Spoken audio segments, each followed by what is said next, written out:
Welcome. Welcome to this course where you will learn how to develop and deploy React Native apps. With this course, you will make a start into the mobile app development career with the most popular technology in demand, which is in the market. So let's look at what are the things that you will learn in this course.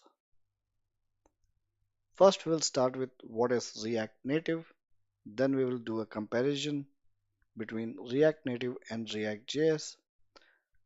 After that, we will set up the local development environment with Expo, which is going to help us develop things faster. We don't have to go through the hassle of installing Android Studio or Xcode for doing local development. Then on, we will create our first React Native app and then we will create our first component. We will understand the life cycle of the whole React Native application, how it works.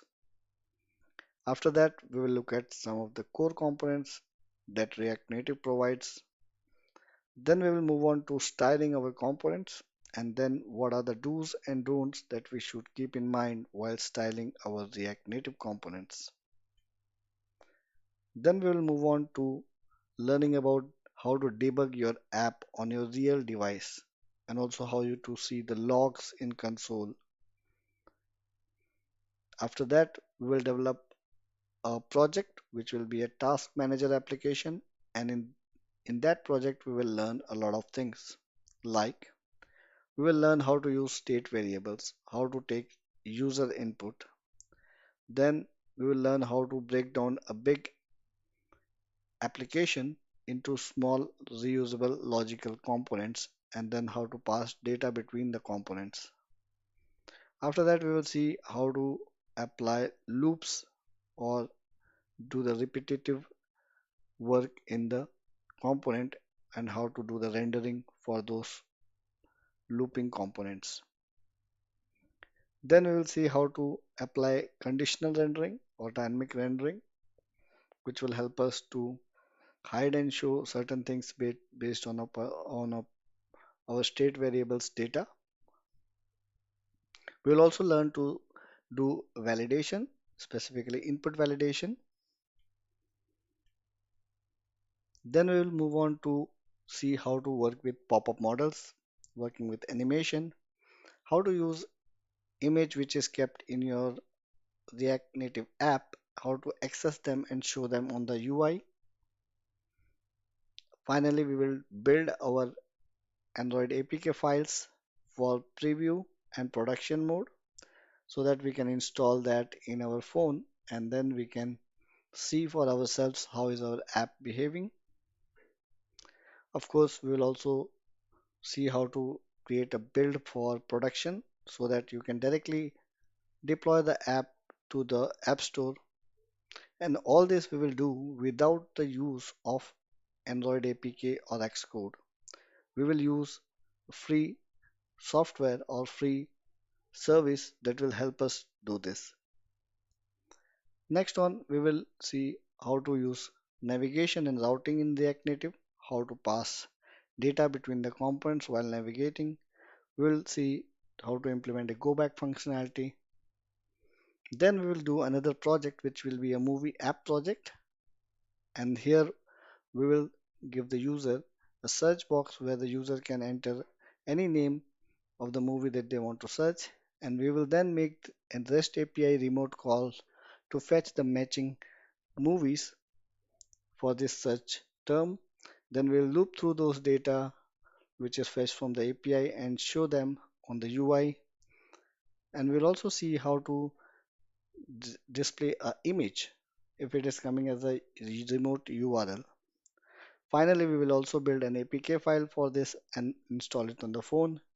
During this process, we will learn how to do development and debugging also using browser. And then you should be ready for making your own apps by this time, and then you could be going ahead and exploring your career in mobile app development using React Native. So all this are included in the course, but we are also going to have some more tips and tricks that we will discuss in the course. So if this sounds interesting to you, then join me in the course. Thank you. Welcome. Let's try to answer the question, what exactly is React Native? So we know that React.js is a library that helps us build reusable components. And using these reusable components, we can develop a whole application. And we have seen that when we use React.js as the development library, we have to have the concept of DOM, which is shadow DOM. So we develop our application using React concepts, and then we use something called as React DOM. So all these JSX components that we create in React.js, the whole component tree gets written onto the browser or onto the browser's DOM with the help of the package called React DOM. So if we see, React itself is platform independent, which means we can do a lot of things with React. But if we want to do the web development part with React, we need to have the additional capability of React DOM, which takes this JSX built components and compiles it in such a way that it gets represented as the actual DOM in the browser, and that is done with the help of React DOM. So what exactly is React Native then? Well, React Native is similar to what React.js and React DOM does, but React Native is for developing mobile apps, not web application. So if you want to develop web application, go with React.js. If you want to develop mobile apps, does not matter what kind of apps, iOS or Android apps, then you have to use React Native. And React Native provides us a collection of special React components. Yes, special React components. We use these special React components in any React component that we create. But then these components which we use, these special React components that we use, are not compiled to be shown on the browser. Instead, they are compiled in such a way that they will be used as native components of Android or iOS. So these special React components are compiled to native UI elements, and when we say native, it is native to the platform, iOS or Android. Now native platform APIs gets exposed to the JavaScript. So what happens is, from our React native application, we can access the Android or iOS native capabilities like camera, phone book, messages, all those we can access. How is that possible? The native platform API is exposed by iOS and Android, which we can access it via JavaScript and talk to those native features like camera or phone book. So React Native is similar to React DOM, but instead React DOM converts the components to web supported tree. React Native compiles this component in such a way that it is getting rendered into specific element of Android or iOS. So in very short summary, if somebody asks you what is React Native, it is a framework that is going to help us develop mobile apps that can be running in both iOS and Android with single source code. We don't have to write two times the code, one for iOS and one for Android. Instead, we will write only one source code, and from that we can generate apps that can run on iOS and Android.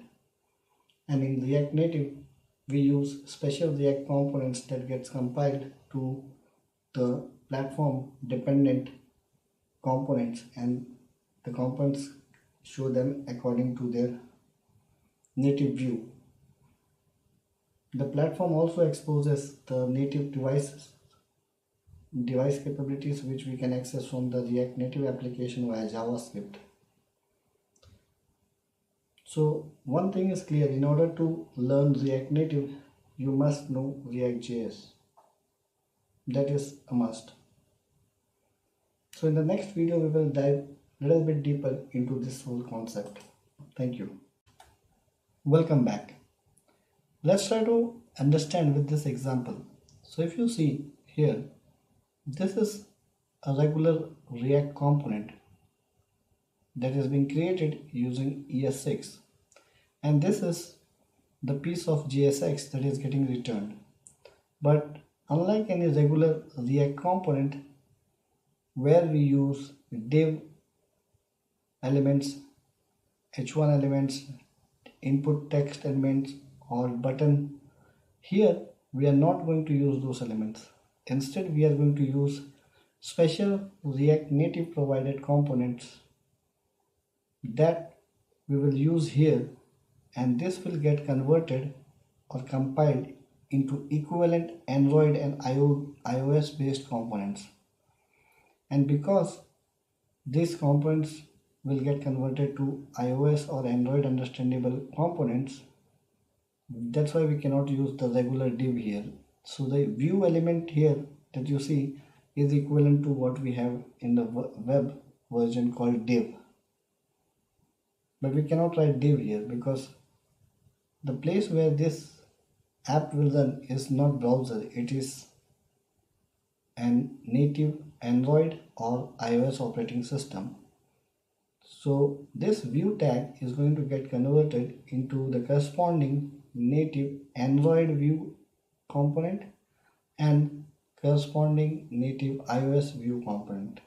Same goes for the text element, and there are many more elements which we will see and we will use them in future.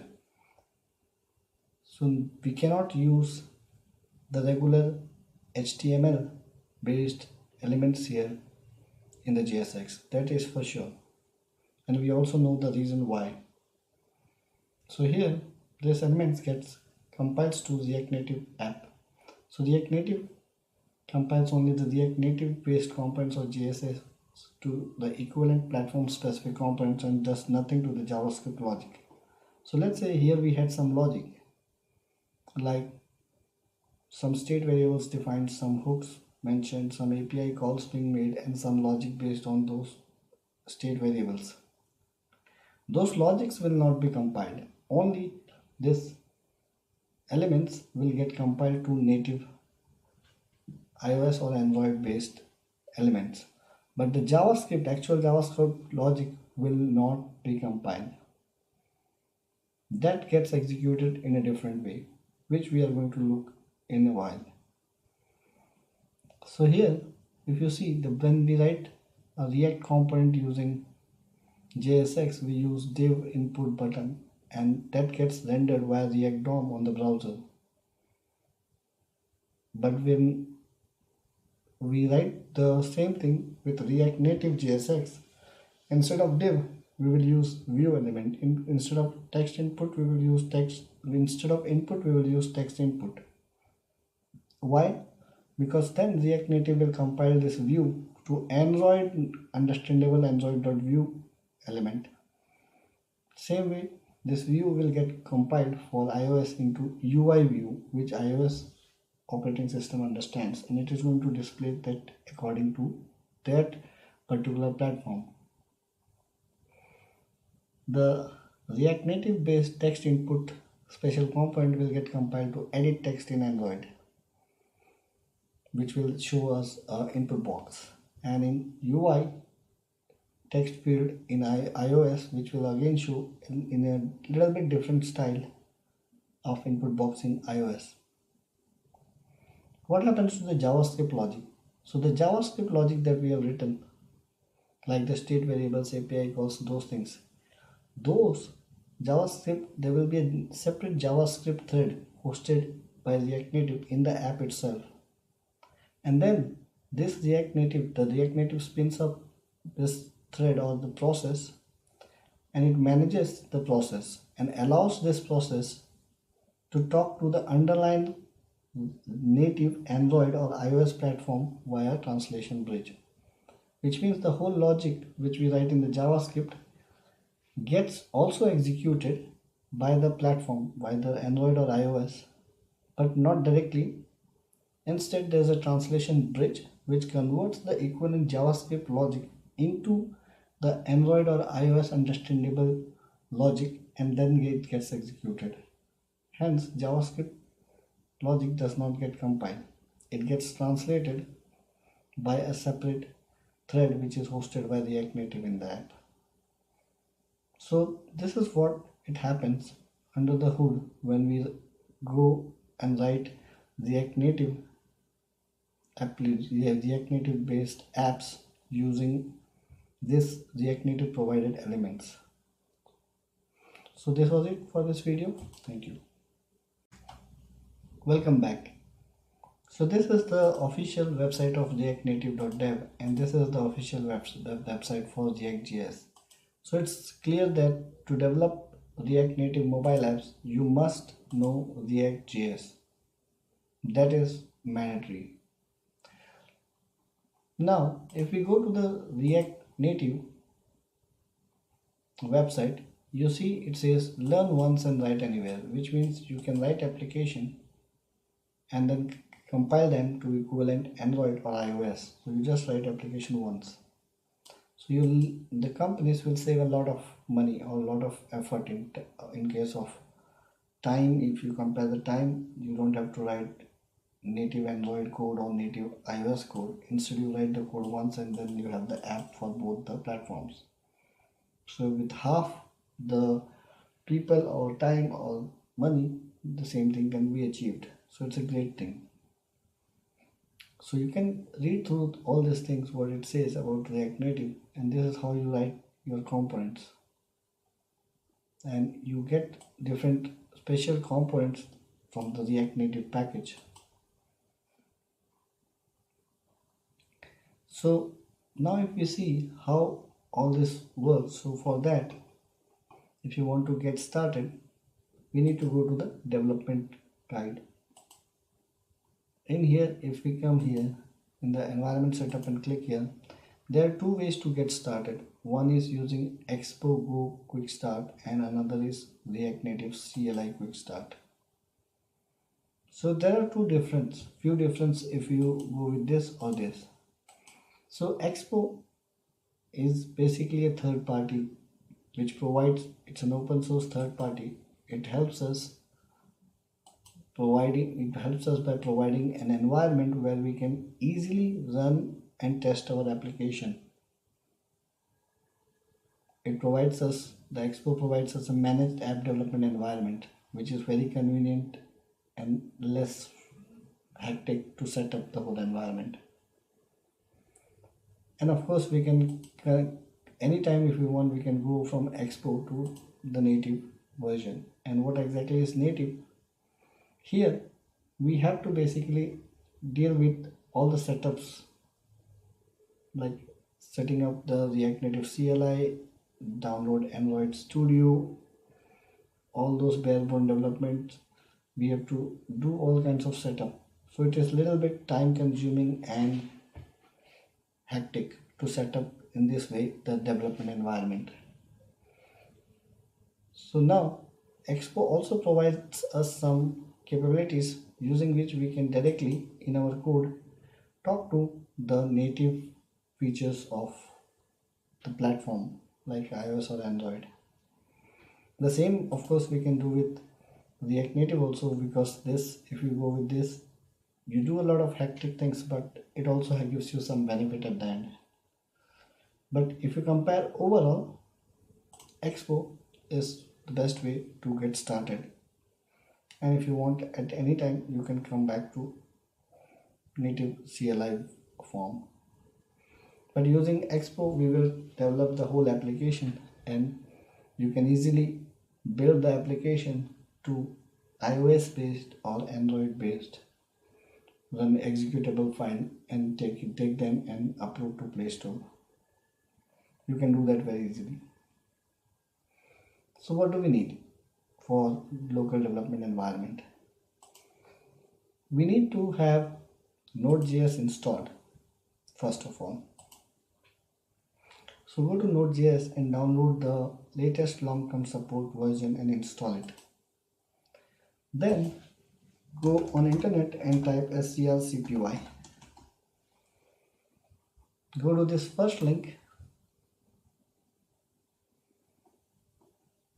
go down, and if you are using Windows, go to Windows and download this software.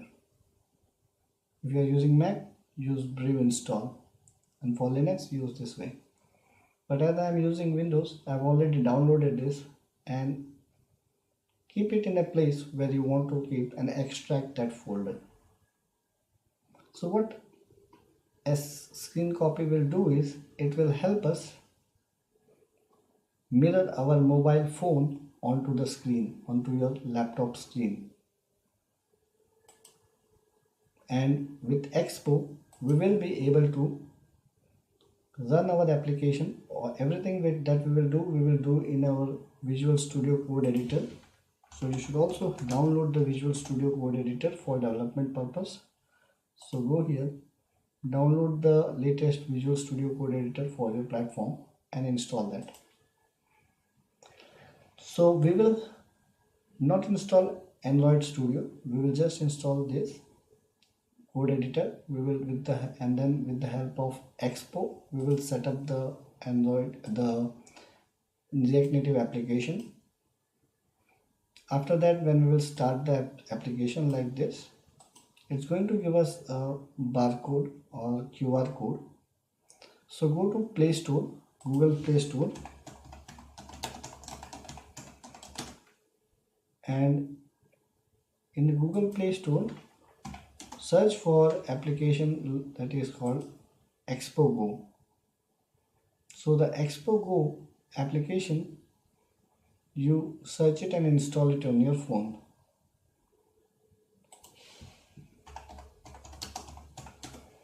What this will do is this Expo Go application, install it on your phone. Now when we will start the application for the first time, you will see it will give us a QR code which we will scan with the help of Expo Go app. And if you are using the iOS version, then open your phone camera and scan that QR code. I will show you that. And then we will be able to run the local application on our phone. And the phone should be connected to your laptop via a USB cable. So when you connect your phone to the laptop via USB cable, you have to do one more thing. You have to go to your phone settings in the About section and turn on the developer debugging option. In the developer options, turn on debugging. And how can you do that? Go to About in your About phone, and you will see the build number. Keep tapping the build number multiple times, and then it will tell you your developer options or developer debugging is enabled. So now what will happen is when we will run our Expo, whenever we will start our application in the Visual Studio Code editor and we will run it, then through the Expo, the app will be directly installed on our phone. And as we are using screen sharing, screen copy, this one, so you can also see it on your laptop window. So screen copy is just to show you on your laptop window your phone mirroring, and Expo is going to take the code that we will change in our Visual Studio, and it is going to compile on the fly and install that updated version of the app in our phone. So that is possible via Expo and turning on the developer debugging option on your phone and connecting your phone via USB. So this was about what the whole process will be, what you need. Now let's go ahead in the next video and do the setup. But for now, you should install Node.js, Visual Studio Code, Expo Go app on your phone, screen copy on your laptop, extract it and keep it as is. So in the next video, we will do the setup one by one. Thank you. Welcome back. Now it's time for us to create our first React Native application. So we have decided to go with Expo. So what I'm going to do is I'm going to take this app and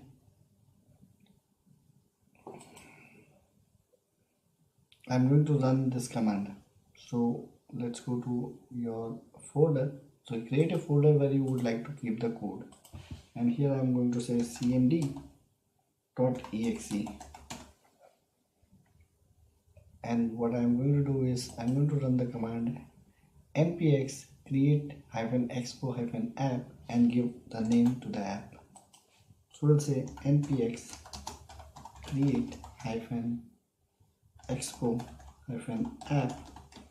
Let's say I will give the name as React Native Basics, or let's put it as concepts. Hit enter. As soon as we hit enter, it's going to try to create a scaffold project for us. So let it run.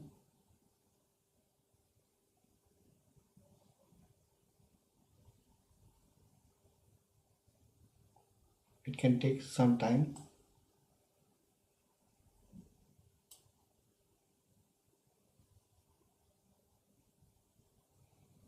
So I'm going to pause the video. Alright, so here it says you need to install the following package. So you can say yes. So I don't have to pause the video. It started working. That's fine. So now it is locating project files. Okay, so it's going to now create a skeleton project with certain template. Meanwhile, make sure to install Visual Studio Code Editor, and before running this command you should have Node.js installed, because the command that we used here, which is npx, it's node package execution and it is coming inbuilt inside Node.js. So if you don't have Node.js, then you will not be able to run this command. And if you see, it also is doing a lot of npm install. So the npm install is done via the node package manager, and node package manager again comes inbuilt with Node.js. So you must have Node.js installed.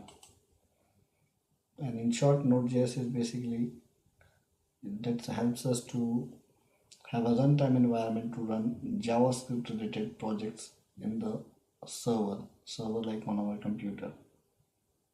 So it's going to take some time to do the installation. So now I'm going to pause the video and come back when the installation is done. So after some time you will see the screen where it will tell you that cd into the project folder, and then you can basically run the command npm run android. Okay, but before this, make sure to connect your phone via your USB to your laptop, and make sure to turn on the developer options. Go to the developers options and enable debugging via USB. And then what you need to do for that is go to your phone about, and then on the build number keep tapping. So once you have done that, it will enable the developers options or debugger on your phone. Next, we want to show our phone on the screen. If you want to show our phone on the screen, go to screen copy, which is here where you have extracted it, and run this.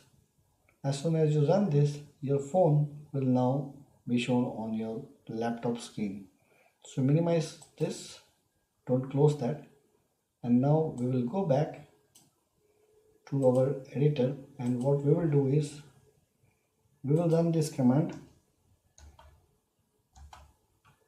So let me go to, so I was here, let's say in this, then it asks us to go to that folder. So let's go to React Native concept folder, the project, and then it asks us to run npm run Android. If you have an Android device, then you have to run this, which you can see here.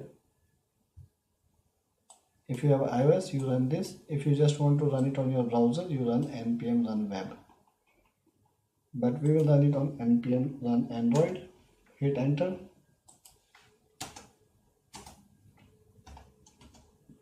And then it's going to bundle the app, and it's going to install it on our phone. There are two ways to connect to the phone. One is via the USB, or if you are on the same Wi-Fi network where your phone is there and your laptop is there, you can go there and scan this QR code. Once you scan this QR code, you can basically, you don't need a USB cable, you can basically have access without USB cable. But I use USB cable so that it helps me for fast response time. There is no lag. If you use Wi-Fi, it should be also fine, but try to use USB, it will be fast. So now if I cancel this, and this is what we see. So this is our app, and it got installed on my phone, and this is, I'm mirroring my phone via screen copy, so you can see it here. But this is not the way we want to do development. We want to use an editor, and that's where we will go to our folder again in this, and I'm going to open this folder in Visual Studio Code Editor. So type cmd.exe and type here code space dot. It will open Visual Studio Code Editor, and it will open the code for us in the editor. So now I can decide to close this one from here directly. So you have to trust this in the Visual Studio Code Editor, and then you can close this welcome release notes and welcome screen.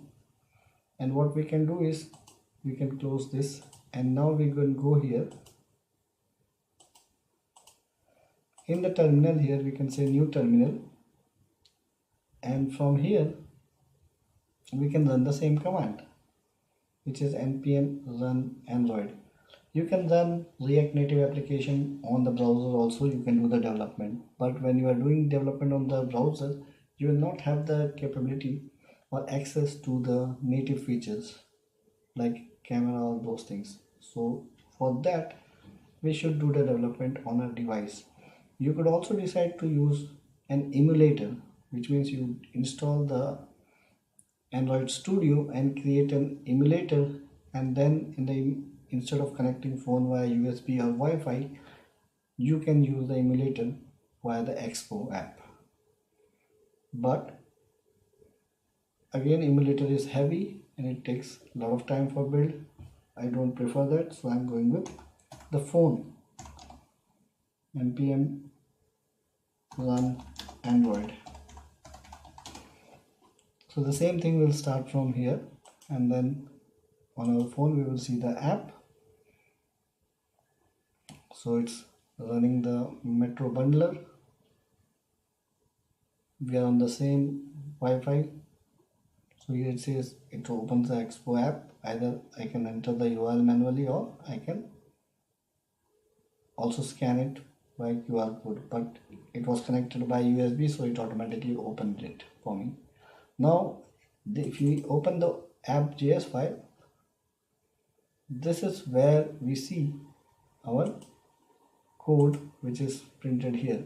Open app.js to start working on your app. So if I change this now to welcome to React Native, and save it, we'll see what happens.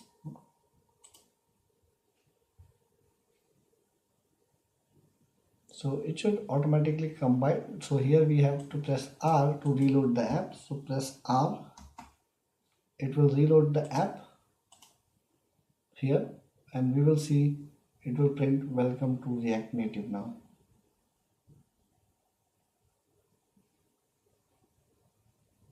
See, it prints welcome to React Native. So this is how we will do the development now. So try to do the setup by watching this video, and then if you're using, let's say, iOS, you can open the camera and scan the QR code. If you're using Android and the Expo Go app, you can scan it. But if you are connected with USB, it directly opens it. You don't even have to scan. If you are on Wi-Fi, you can scan them, or type this URL on your browser in your phone. So now that the local environment is set up, we are all set for writing our React Native based application. Thank you. Welcome. Let's understand the folder structure and the files that we have in the project that we have created using Expo. So there is an Expo folder created. We should not touch this.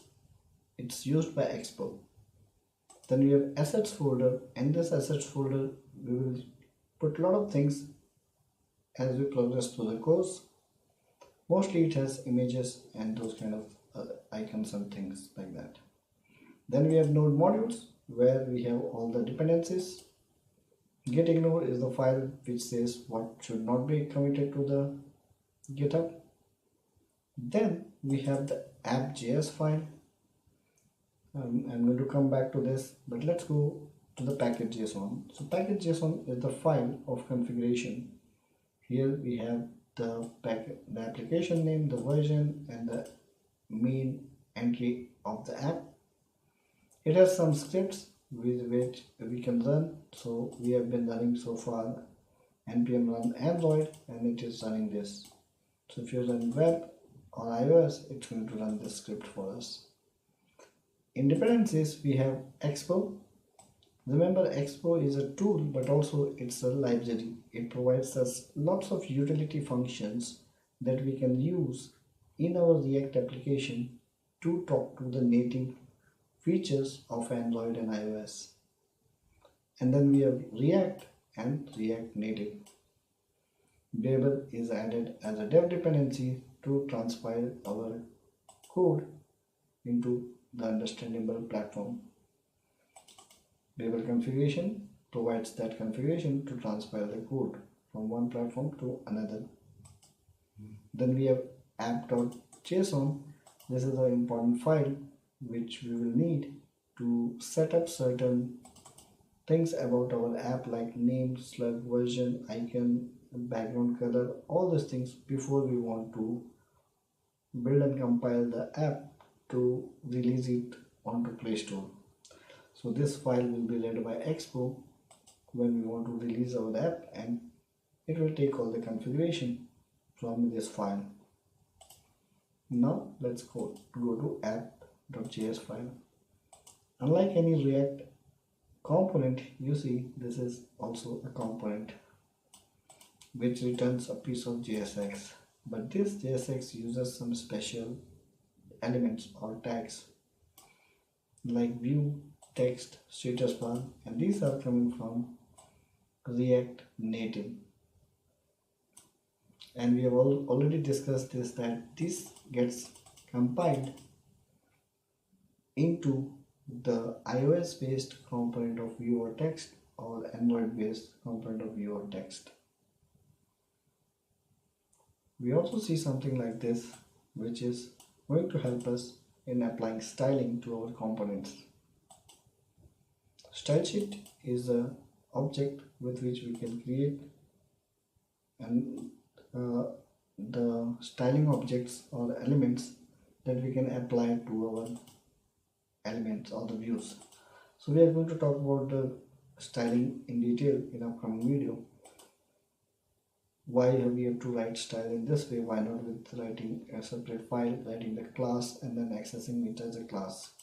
We are going to discuss that in the next video. But for now, if you see, it's a regular React component with special React Native elements and some style related component which can be applied to these elements. So this is the whole folder structure and the files and different files what they do. Thank you. Welcome back. Let's go ahead and try to do something here and try to understand the concept that we have learned. So what happens if I try to use a div element here and say hello and save this? As soon as you save this, it will reflect. So here it says that text string must be rendered within the text component. So this throws error. As soon as I start using div element or h1, h2 input, which are HTML elements, I will get error, because remember that here this is not React.js, it is React Native, and there is no DOM, there is no browser DOM or React DOM that is going to parse this or compile this. So as soon as I remove this, our app will be back up without any error. So if we go back to the picture, remember, for the browser we could use these things, but for React Native we have to use the elements which are provided by React Native, because they get compiled to the corresponding Android native or iOS native elements. So how do we know which elements to use? For that we go to React.js components documentation, and here we see all the components provided by React for us. So here the most important ones are text input, and view. So view acts like the div element, text acts like you want to display some things. Then you have text input, which is like the input box. Here's our view, which is like div. Then we have image and button. So these are most important elements. Of course there are more elements, but these are kind of the core components. So we can say React Native provides a number of core components which we can use in our application, and then we can create almost anything by styling them. So if we want to talk about styling, that is something we will cover in the next video. But for now, remember, these are some of the elements. So let's say I want to use text input. So click on this, and here you will find the documentation about how to use text input. There is the code that you will get how to use text input, and this is what you can type here. You can also view it, how it will look in web, how it will look in Android, and how it will look on, of course you can also have it on your device by scanning it. So that's not the matter now, just that you should know that how to find or where to find which element, and you will be able to see how to use it here. Similarly for image, you can see this is an example. Of course there is class based component but also function component. We are going to focus on functional components and hooks, so we will not focus on class based component. Similarly, there are many other elements or the components that we can use. So remember that HTML is not allowed. That was only for the browser, because we had React Router DOM that was able to compile things for us on the browser. But in React Native, there is no such React Router DOM. So the React Native, when it compiles the elements to the div, it will try to compile the div to corresponding element. There is no such, hence you get error. But when it tries to compile the React Native view or the React Native provided component from here, it knows the corresponding Android or iOS component to compile. So this was it for this video. I will see you in the next one. Thank you. Now let's talk about styling. So in React Native, we cannot use CSS classes. We cannot use class because React Native does not understand those things, because again it's not the DOM, it's not the browser DOM here who is going to render or parse things. So there are two ways to apply styling in React Native components. One is of course inline with the help of style attribute, and another is by creating an object with the help of style sheet and giving name to your class and name to your attribute. It's not a class, remember this is not a class, and comma separated. You can use that in your styles. So let's say here I want to use a style, so I can say style, and then I have to use an object here, and I can say color red. If we save this and go here, we'll see it's already red in color. So this is one way to do that. Another way is you can create, let's say, some name, give an alias. So I say text color, and I can give an attribute here saying color, and then I can say blue. Now I can give, let's say, font, and as soon as you type it gives you some auto suggestion, and see this is all camel casing, it follows. So font size, let's say 20. So if you say 20, it is automatically going to take in pixel. So now if I go and I want to apply this here instead of this one, so I have to call this like this. So I have to use this constant variable called styles. So styles dot and the name which I have used, text color. If I save this now and go, I can see the change reflecting here. So this is how we can apply style.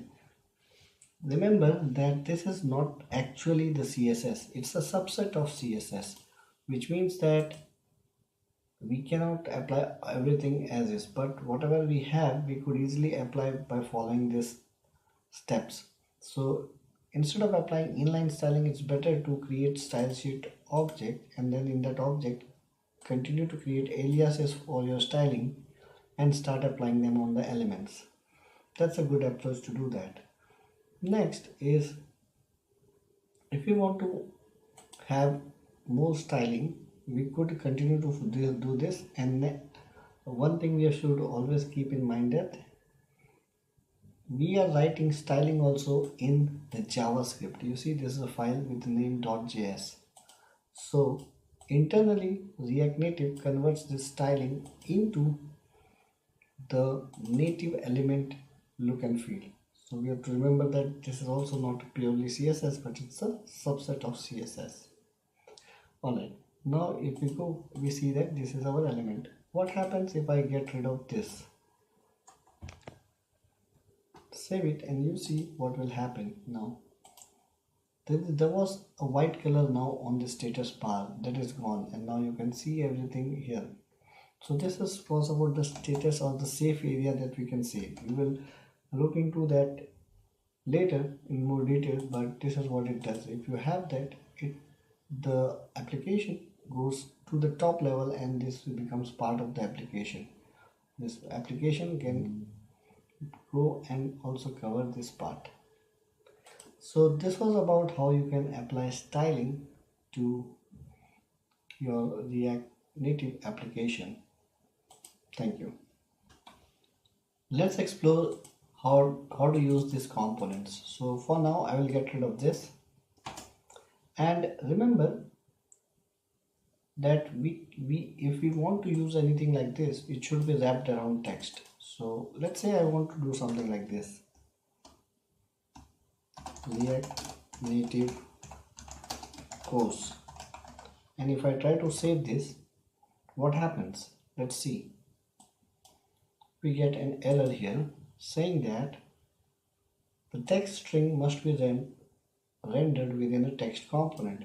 So this is a very clear error message. What it means is you are not allowed to have these kind of things outside.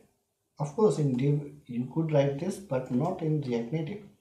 So for this we should make sure we wrap this around a text. So let's cut this and put it here. Similarly, it is possible to nest components. So let's say I can put this inside a view and then have this view, have this text inside this view. So this kind of nesting we can do, and it can help us to apply proper styling wherever we want. I can also give a button here. So button, and as soon as you see, as soon as I type this, it imports the button. So we have to import elements from the React component library to React Native component library to use it, and we cannot write something here, click here. This is not allowed, so we can't do this. Instead, we have to have like this, self-closing, and then we can say title, and then we can say click here. So let's get rid of this import also, because we are not using the status bar anymore. Save it. So you can do all kinds of things. You can nest elements between different things, and you can do all kinds of things. Another thing to know that app component, which is a functional component, is the main component. So if we create any other components here, we should make sure we use them inside the app. Only then React Native is going to take everything together and translate or compile it to the underlying native Android or iOS component. So now that we have applied this, so let's go ahead and see how the app looks like. So it looks like this. Of course, when we click, nothing happens, but this is the button took automatically the default styling that is present for Android for a button. Similarly, if you see this in iOS, then it will show you the iOS type of button. So you can go to the documentation and also look for yourself. In the button, you can see the different attributes, how to use it. It's a self-closing, and then you have a title that we used. You can also have a color. You can have the action on press, all kinds of things, which we are going to look into in some time. You also see the example here of how to use it. So this was a little bit about how to use the different elements and what to do and what not to do. Thank you. Welcome.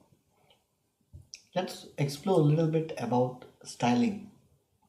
So here, if you see, we have said that the style that we apply is not exactly CSS, but it is some sort of CSS or subset of CSS, which we are writing in JavaScript. So if let's say I want to apply some styling here, let's say in the inline styling, the style attribute, we have to check which element supports that. So not all element will support all this style attributes. So here text and view do support, and if I go and type here as the button, let's try to see if this supports styling. So if we say now color is red, it works fine. Do you see? It did not complain here, but we don't get any effect.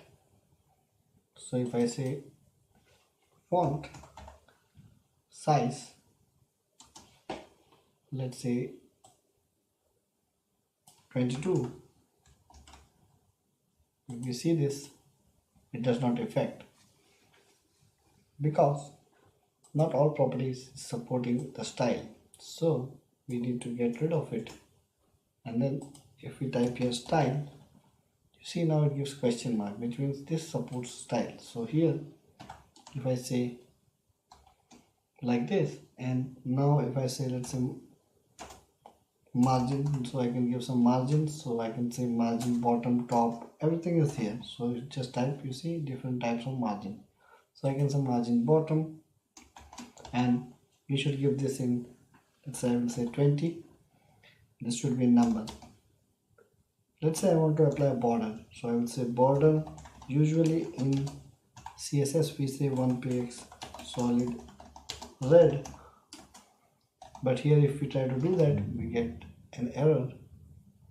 So if we go here, we see nothing happens first of all, and you see the margin is getting applied, but this property did not take effect. The reason is it is not recognized. So instead of doing this, we have to use it like this, border, and then you say color, give the color. So you can use hexadecimal also here. Let's say 1f, 2f, 1f, something like this. You should use hash code here.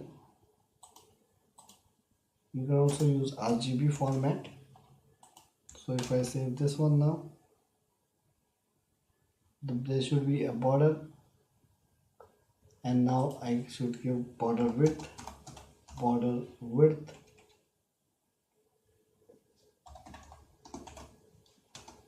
and border width should be in number. So save this. So we see that we already get a border now with that color. So if I change this to, let's say, blue, I get that. See? And now I can give some padding to give it a good view. So padding of 5. So if I go and check now, there's a little bit of padding around this now. If I say padding of 15, this will be having a good padding around this. So you can apply styling like this, or you can take this and put it in an object here, and then refer that object like we did here. So remember to use styles properly, otherwise it won't reflect. But this has a color, so if we say color property and we say red, let's see how it looks. If we go there, now it reflects the color red. So remember to check where the style is available and where not, and what are the properties, and this is how you should apply them individually. Border color, border width, like that. So as soon as you start typing, you will come to know whether it's supported or not. Here with question mark, which means style is supported. So that's how you come to know. So one thing to remember, it's not a good practice to use inline styling like this because it does not support the concept of reusability.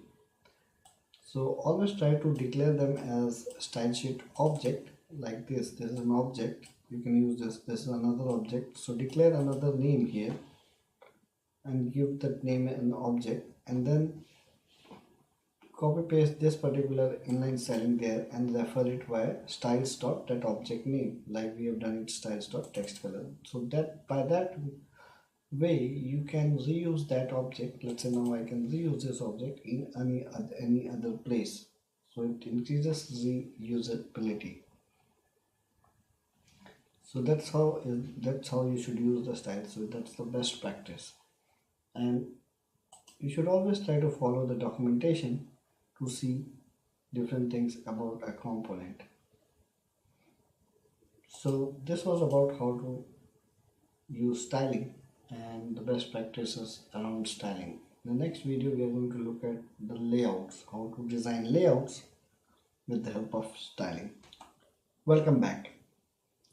Let's say we want to build an application.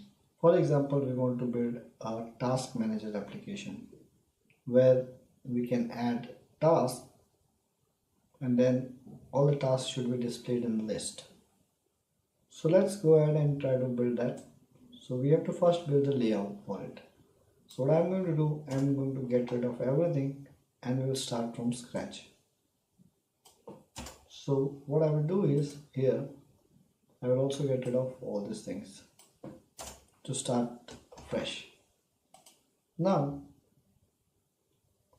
if you see this is a view which is corresponding to div element, let's say, but we have other elements like section tag, header tag, footer tag, article, but in React Native we don't have such tags. It's always a view tag. So if we want to make a layout, we should make it with view tag only. So first thing first, I will make a division. So here I will say this is my one view tag or division where I will put my input box to add the task, and this is where I will add display all the tasks. So your tasks, let's say I will do that, and in here what I will do, I will have a text box. So I will say text input.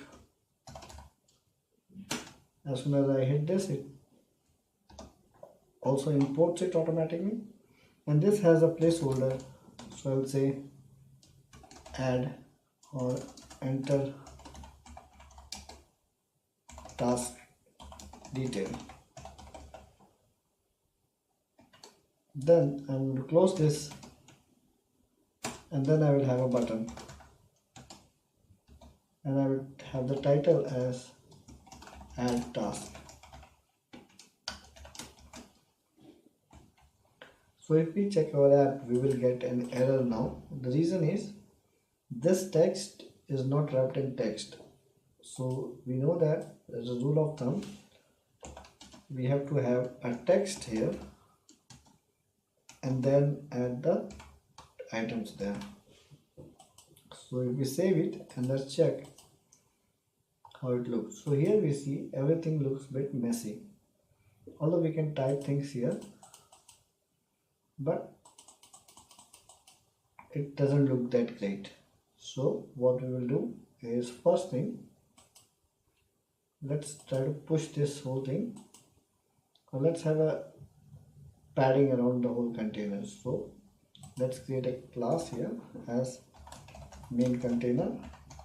I always say class, but it's not a class, it's an object, style object, and here we'll say padding on all side as 45, and let's go ahead and apply this on the top level view, which is here.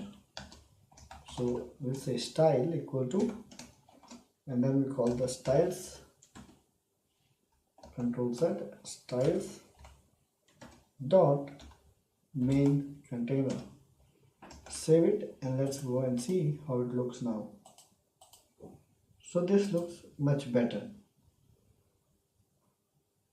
and we have a padding from all sides and it looks better, but still we want to have certain alignment in terms of layout. Let's say I want the button to be adjacent to this. How do we do that? So let's look at all this in the next video. In this video, let's try to understand how can we fix this layout. So in such a way that we should get this item here somewhere. So if we recall our CSS knowledge, we can take help of the flexbox concept of CSS, which helps us to align our elements in our layout. So let's go ahead and take that help. So here we will first create a flexbox area around this section so that these two flex items can be aligned one beside another. So here we can say input container. By default, the flex item or the flex direction is column. That's why you see one below another it comes. So first thing first, we will say flex direction. We'll give it as row. As soon as we do that and we go and try and see what happens, nothing happens because we haven't applied this style here. So let's go ahead and apply that. So we say style equal to styles dot input container. Now if we go and try to see, so we see that this comes like this. That's fine. But now these are quite clumsy. So we go ahead and apply justify content, and then we say there are different values here. So if we say flag space between and save this, let's see how it looks. Click on reload, so it will reload, and this looks like this, but input box is quite small. So let's go ahead and create a style around the input box. So we can say input box, and we will say let's give the width of this input box as 75%. So far we have been giving this only numbers which are pixel based, but when there is percentage based, you have to give in quotes, either single quotes or double quotes. Let's give a border width, we say 1 border color,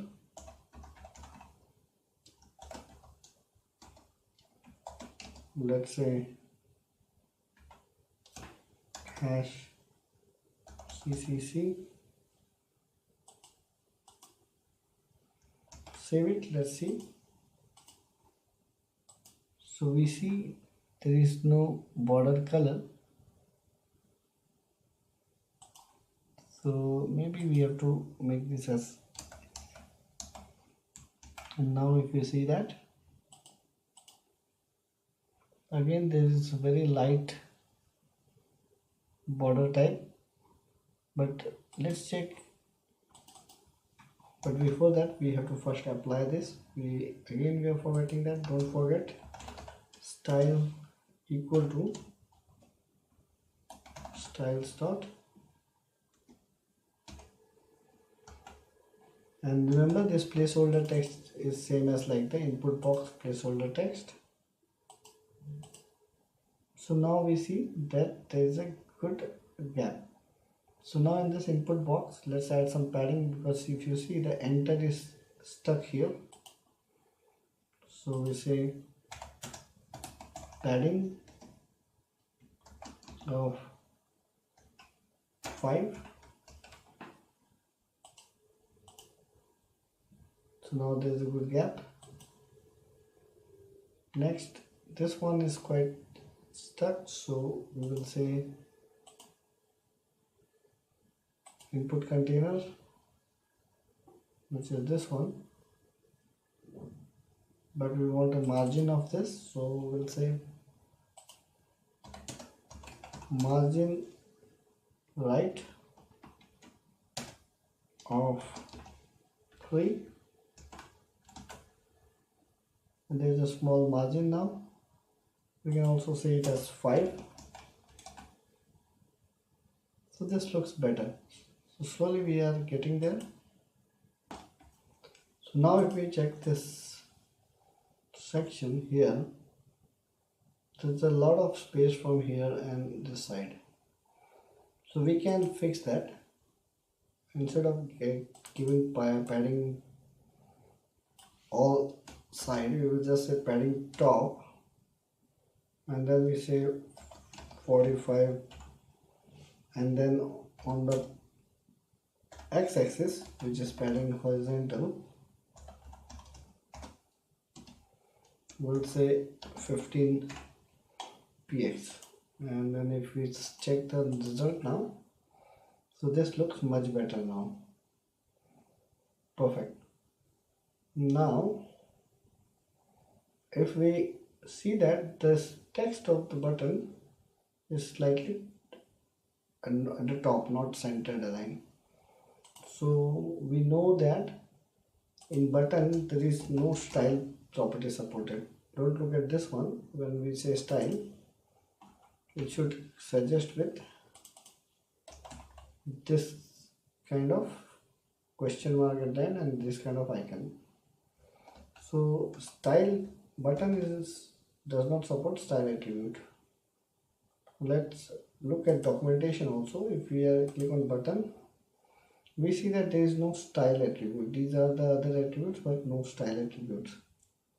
So if we check the text, we see that this has somewhere at the bottom it has style attribute, but button does not have it.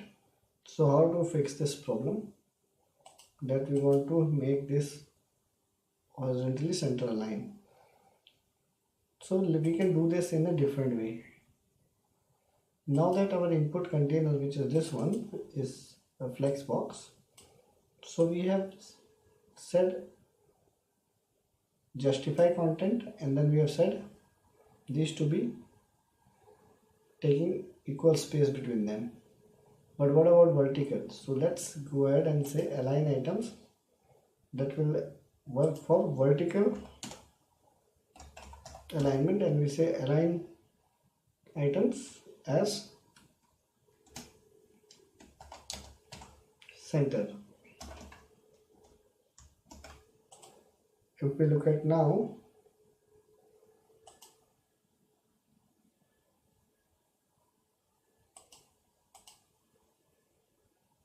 let's reload it.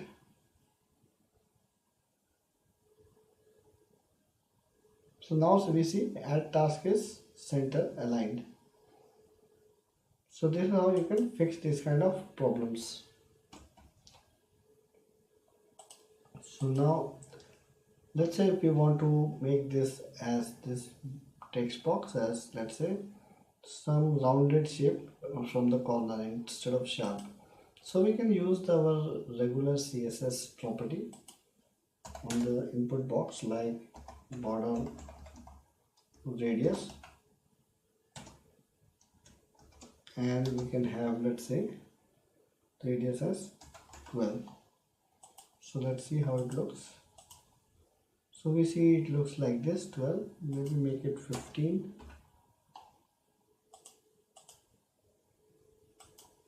So this looks like this. So we can have this kind of styling also applied. So this was about using Flexbox to create the layout and style the flex items. Thank you. Welcome. Let's now style the bottom section, which is the task list section. So let's go ahead and first in the input container, let's give a margin bottom. So we'll say margin bottom of 20, border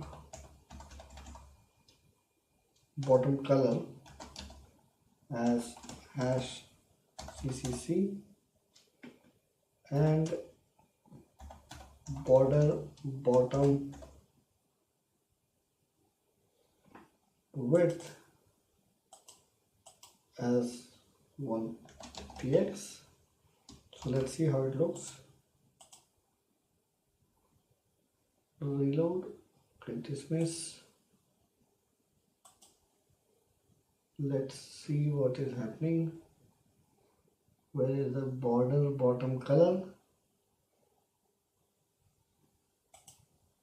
Maybe I have to add the CCC 6 times.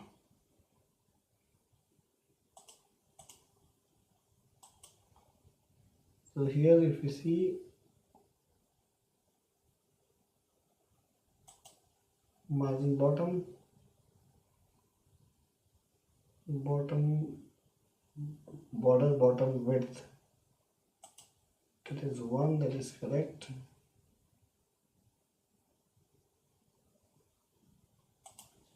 Is it because of this? Let's see. No, that is not the problem. So why is it our changes are not reflecting?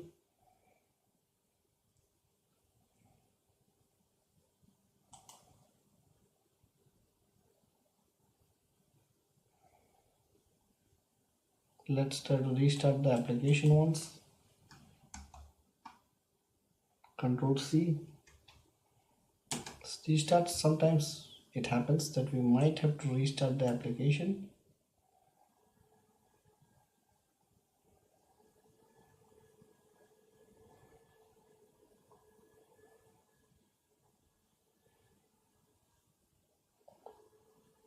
Alright,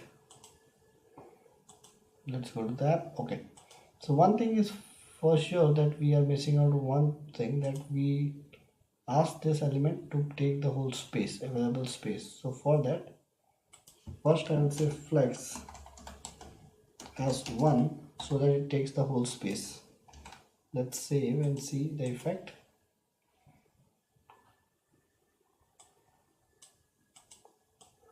We count 3 and 3. See, that is correct.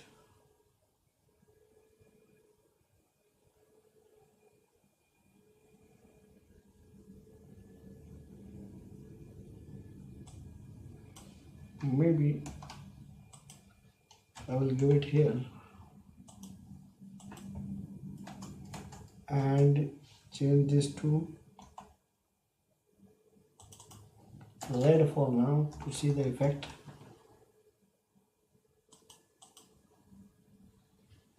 In fact, there is no effect on this, so let's check what is happening.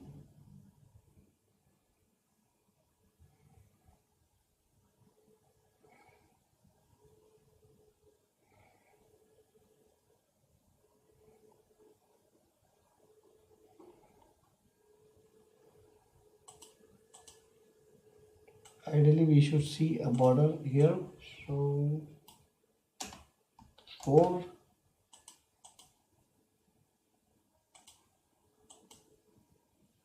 Let me try to reload it once. R.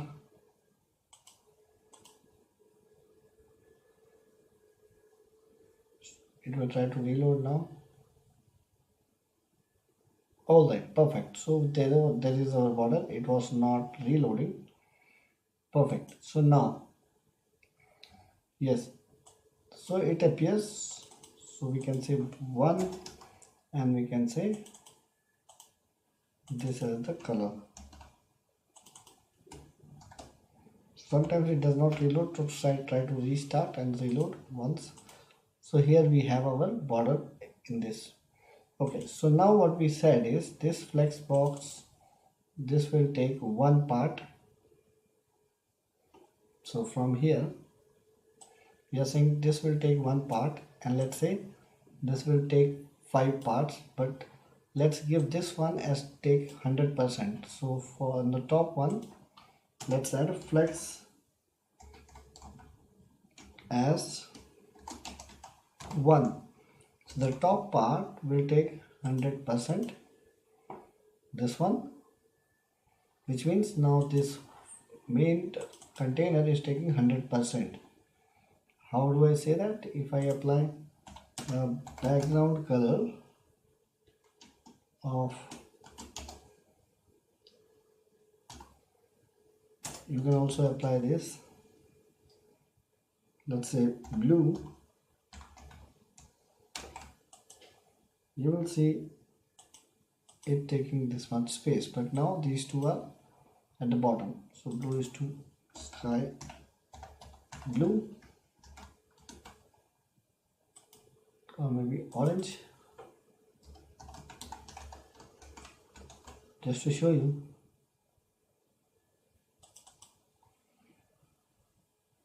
Or we go to Google, say color picker, and get some color.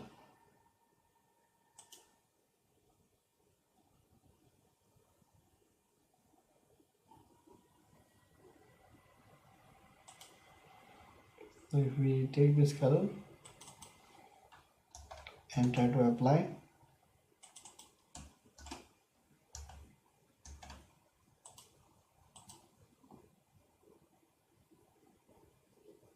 Alright, now we need to make the text as white color, but that we can do that.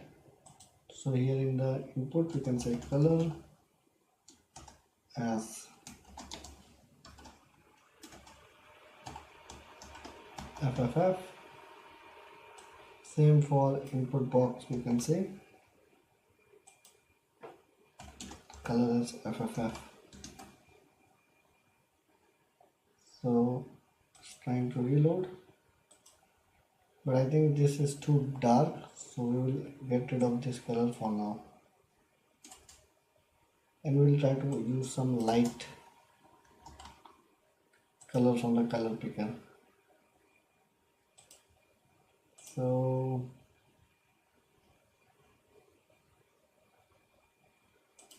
maybe this one is little bit lighter.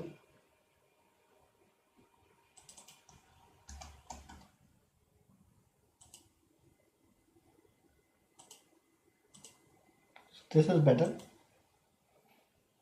but again our border is not visible, so I may go to color picker, another color picker website.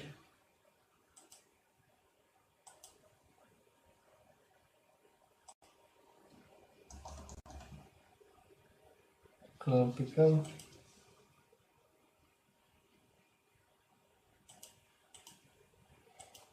We will come to the color. For now, let's assume this is our color. Now what I will do is I will go here, and I set the main container to take the whole part, and then this container, which is this one, will take one part.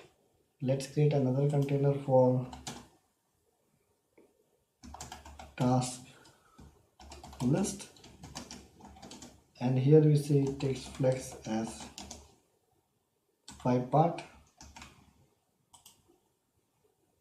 and this is our task list. So I will say style equals to styles dot task list. Let's check.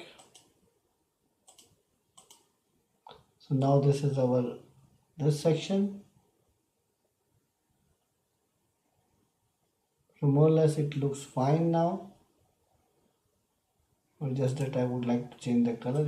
I don't like that color anymore. So color picker, let's take a light color, or maybe even this color for now.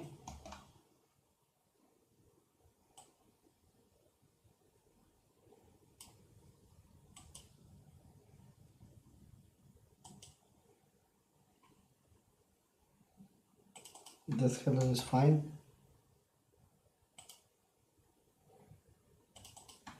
Later on we will choose the color. For now, yes. So here we see that it takes this much, and your task section takes this much. So maybe can we say this one as 6. So now if we say this, so this looks fine. So this bottom section is going to take 6 parts. We can also give like this background color. We can say here as, just to show you, has red. Don't give hash then if you're doing this. So this is a red color section, which is this part, which is 6 part. And the top part is this one, which is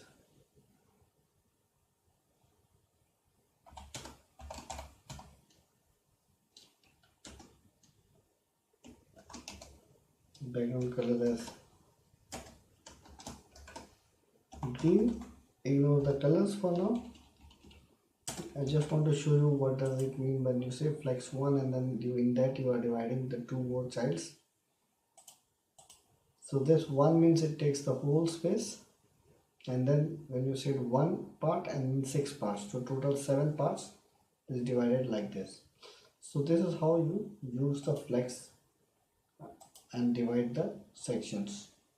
Thank you. Welcome back. Now what we have to do is as soon as somebody inputs some text here as a new task and clicks on this button, we should take the task and save it. So again, we already do this in React using hooks. So let's go ahead and do that here. So first, what I will do is I will create a state variable, say task, and then set task.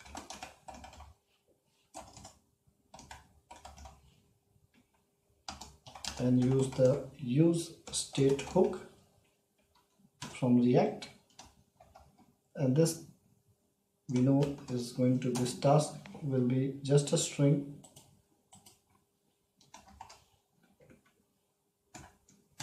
Next, we would like to keep this all the tasks into a list, so we'll create a task list and say set task list, and this will be another state variable, but this will be of type an array. Now we need to create two functions. One is function task input handler,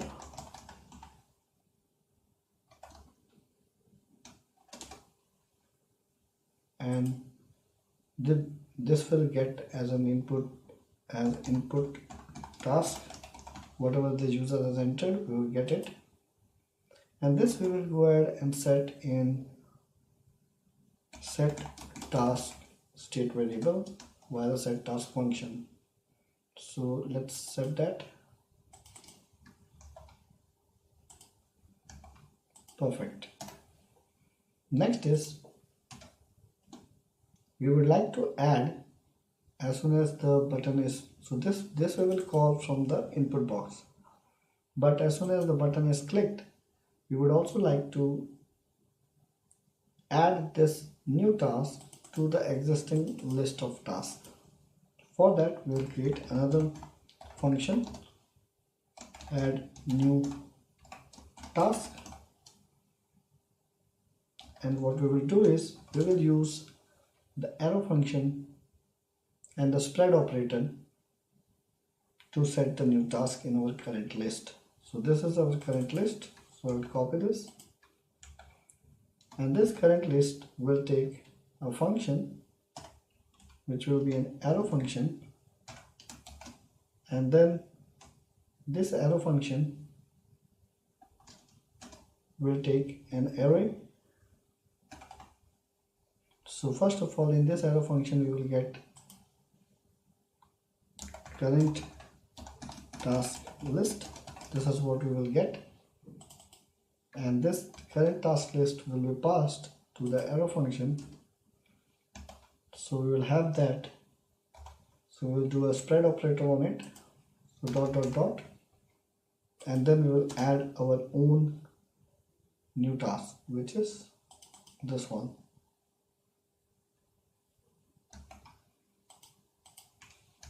So in this way we are adding a new task to our existing task list. So React will call this anonymous arrow function, and then it will give us the existing list which is present here in this task list. We are going to split that, like we will open that list and add a new task to it, which is nothing but the one which we have entered now. So this is the function. In the next video, what we will do is we will try to bind this to our page and see the result. Thank you. Welcome back. So now it's time for us to link these functions to the corresponding elements. So here we are now in our JSX. So this is the input box. So on this input box, you could decide to have alignment like this so that it is easier, and we could say, so on the input box we know what are the properties, so let's quickly check. So this is the text input. So in this text input we have different properties. So there should be a property. If you see, there are different properties to bind data. So here we have on change text. So what we will do is we will use this property. So if you click here, you see it says on change text. So this is a function where we can bind. So let's go ahead and use that property on change text, and then we will just bind our function which we want to call on the change of the text. So we are going to call this, and it's going to pass that to our data that we will enter will be passed here. Perfect. Now we also need to bind the handler for the button. So here we want to bind, again if you check the documentation you will find something like on press, and here we will find the handler add new task. Perfect. So far so good. Now this task list that we have, this is the task list. We have, of course this is a task list, also this is a style. So task list, let me make this as task list section to avoid name of the style and name of the actual state variable. So now we will use the state variable here, task list, to loop through all the tasks and print the output here. So let's do that. So here we say, as we always use in earlier in React also using JSX, so we will say like this, and we'll say there's a task list, and we'll call the map function. On the map function we will call another function, and then we'll have this from, and in this map function we will get each task item. It also returns an index if we want to print, and now from here we return JSX which we want to have. So we will say we'll have a view, or let's say we will have just a text for now, text, and this text will print the task item like this for now. So let's see what happens now. So this is just normal JSX function to loop, and this is what we are returning. So if we go now here, and if I try to type task 1 and click here add task, let's see what is happening. So task evaluating task is.map as not an object, it says. So let's quickly check what happened. So this is our function.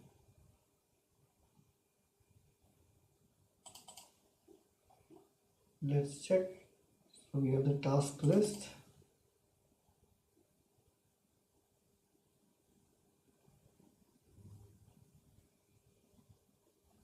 Set tasks, and this is task list function where we are setting it. Maybe I need to remove this bracket. This is an extra bracket, and let's test now. So task 1, yes, there it is. So there was an extra curly braces here which we don't want to have it here, so remove that. So there is the bracket. So now we have added one task here. So let's add task 2. So you see there are different tasks getting added, but if we see, we have a warning. So if you click on this, you will see it says each list should have a unique property called key, and this we also have in the React, that whenever we are looping through, we should have the looped item should have the property called key. So either I can give the task itself as the item, or I can say index, which is also unique, we know that.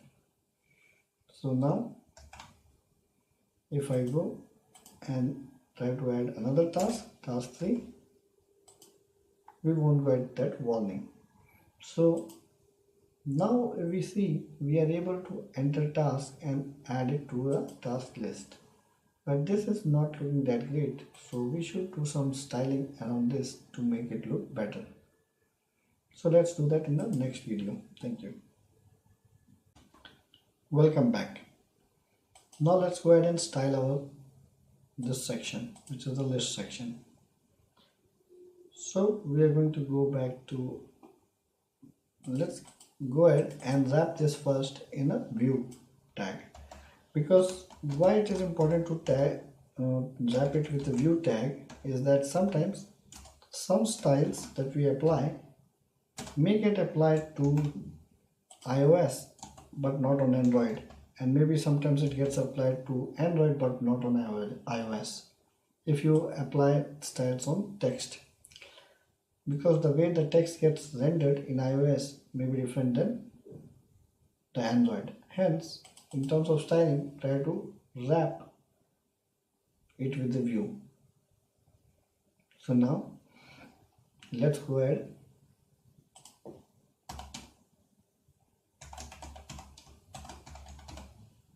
and we say task item, that's the style object, and we will have the margin of 10,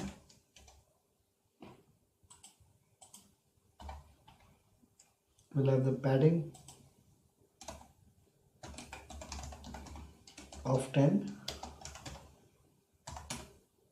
we will have border radius, so it's not that 100% all the styles that you will apply on iOS will get applied on Android. So you have, sometimes there will be small things that you have to do for specific devices. Remember that.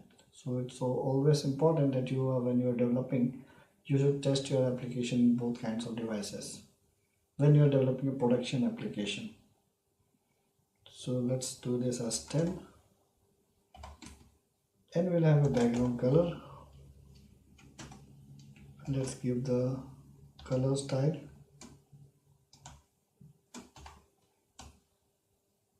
has 5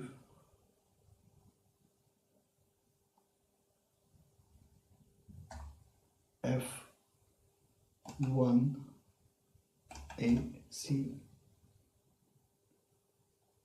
A.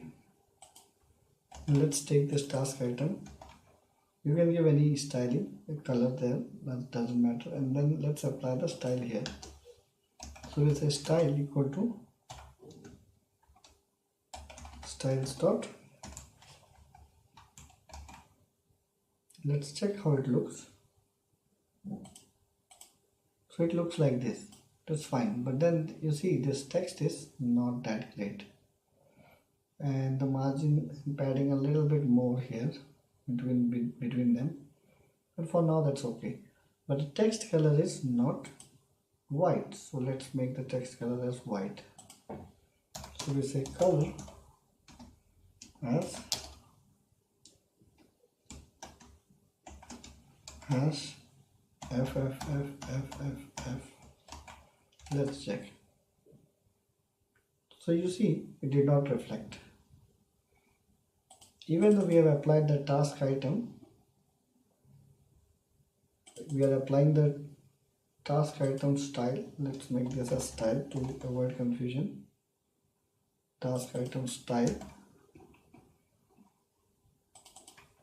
But it ideally, in case of CSS, the style applied here should be also inherited by this. But again, as mentioned earlier, this is not exactly CSS what we are writing. So the inheritance and the cascading effect does not take place. So we have to create another style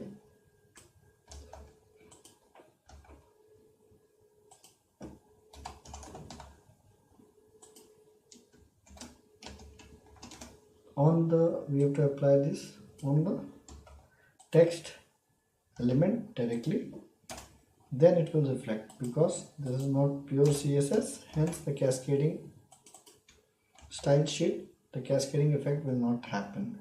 So now as soon as if I go and apply this specific style on this element, then it will basically take the style. So let me say styles dot this. So if I go now,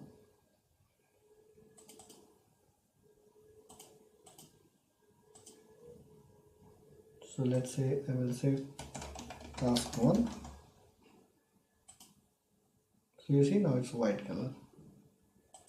Perfect. So now we could also give this as some other style if you want. Let's say we can create a style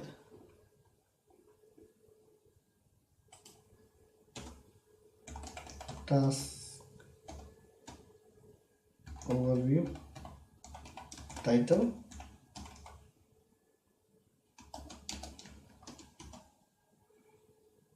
and we could give some styling here.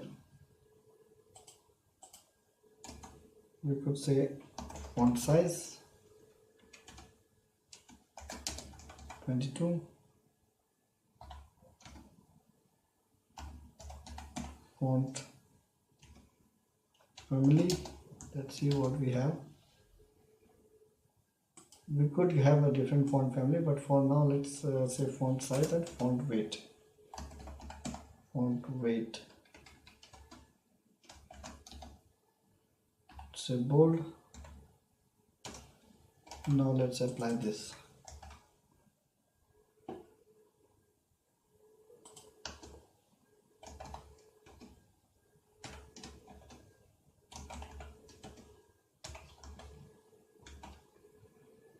Let's check the effect.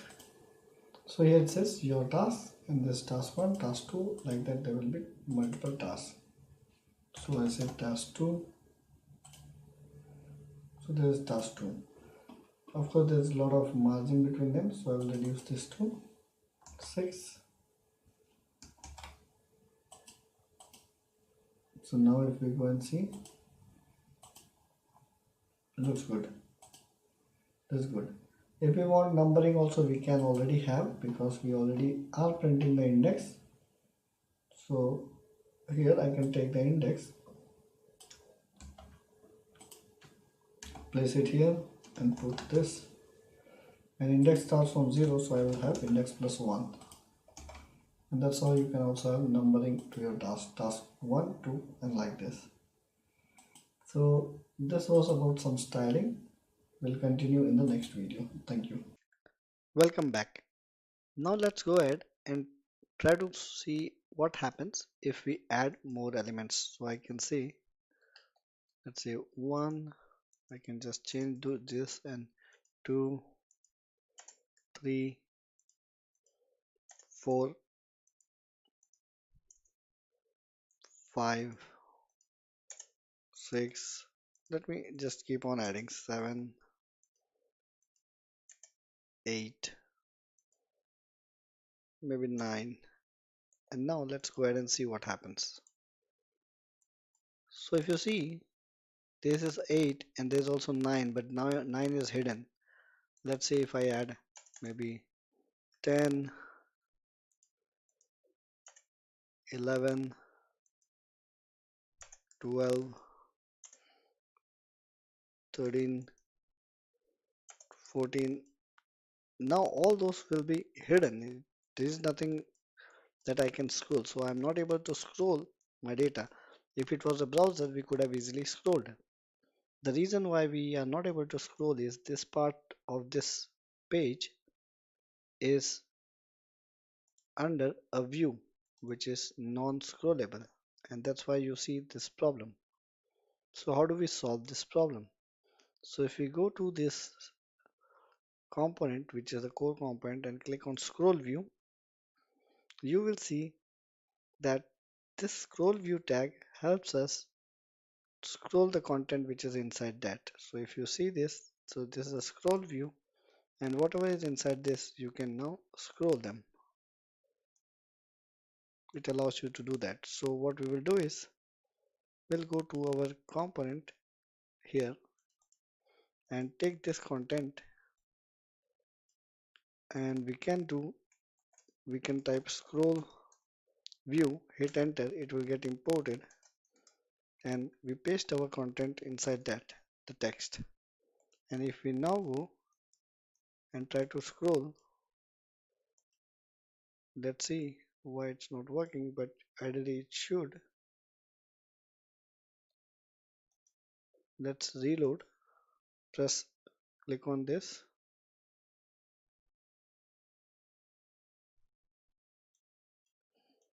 press R here at the bottom, R, it's reloading our app. And of course with reloading all the data will be lost because the state will be again empty. So now if we continue to add one, what does it say? It should have a unique key property. That's true, because now we have to make sure the unique key is applied on this item, which is,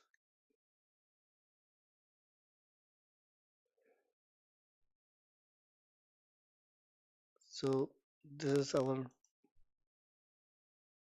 view, and this is what we should apply, because this is getting executed, and we should not apply the scroll view here. That's a wrong place to do that. What we should do instead is, this is our loop. So this is, if you see, this is our map, and inside the map we have this. So this is our section. So we should have the scroll view somewhere here. So this is the piece which we want to, this will expand like a list, and we want to get it scrolled. So we should apply scroll view here. So whatever the content is inside this will be scrolled. Otherwise, if we apply it here like we were doing, it's going to get inside the loop, which is the map, and then that will cause problem. So right after this, we'll apply the scroll view. And now if we go and try to see, so I can say 1 continue to add, continue to add.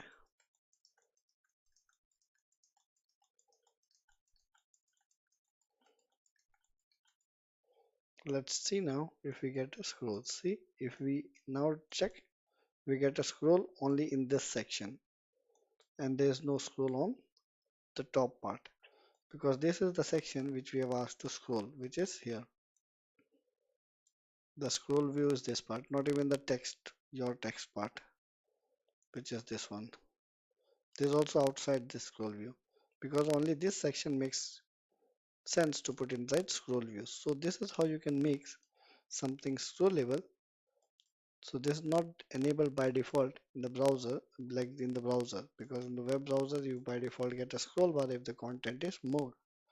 But here you have to use the scroll view element or the React component, React Native Core component. And this scroll view, if you see, there are different properties. So if you click here, always bounce vertical. So there are some properties which are specific to iOS. If you see this, these are the properties that will be only valid on iOS.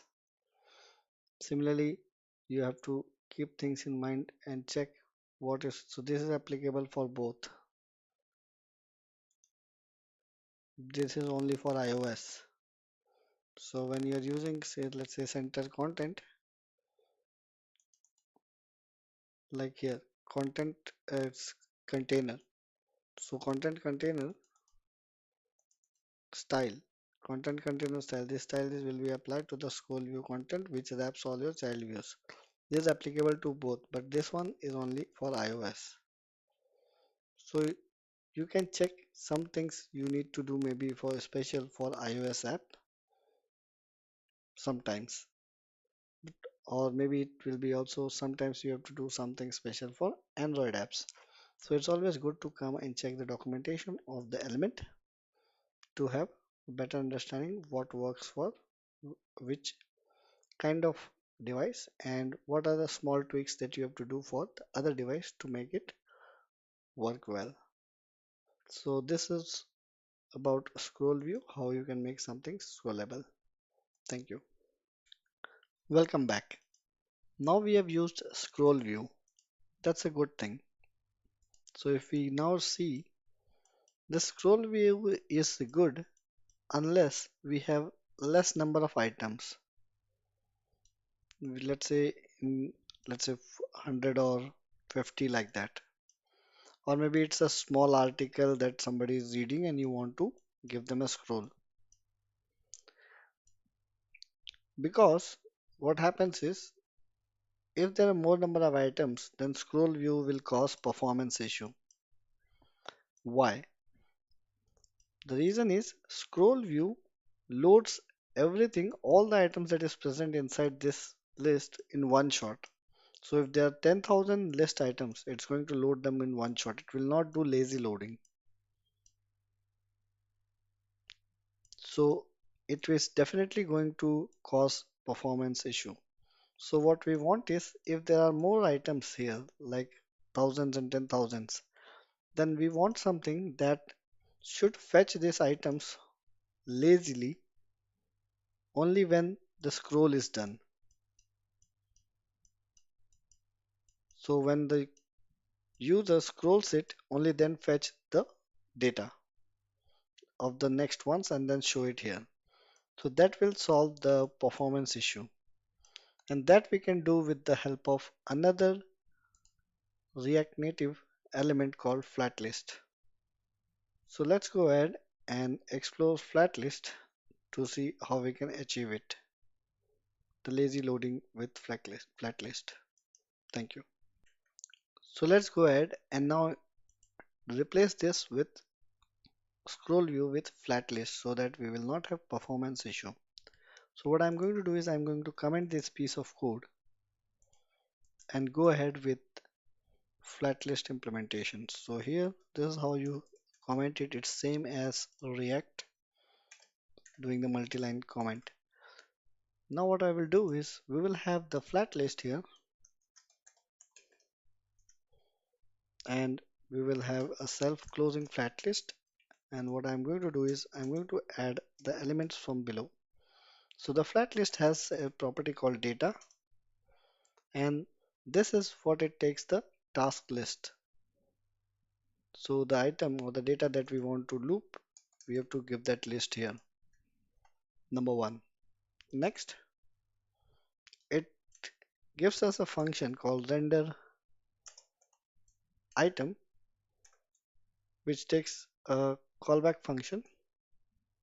So this is what it has, and it gives us the item data.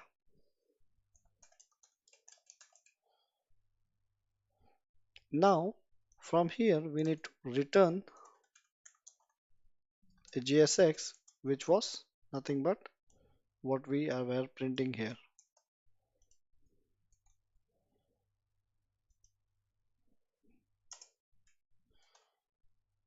But now, in here, we don't have an index or the key, which is coming from here. And the item data, we will refer this as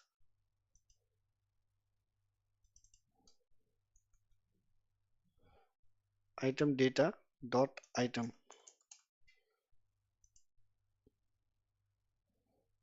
So now we can, if we want, we also get the index here. So let's see index and we try to print that here. So let's quickly check the documentation about render item. So it does have an index. So it has the index and then item. That's fine. So if we try to look at it, so here is our item, here is our index. That's what it gives. So we have the item and we can also have the index. So now if we go here, we have the index which we have. Now we don't have to give it as a key because we are not printing it, because this is not a list which is generated by the map function in React. So we don't need a key. So we have this and then the index. So now we go ahead and try to add our elements. So we say task 1, continue to add them.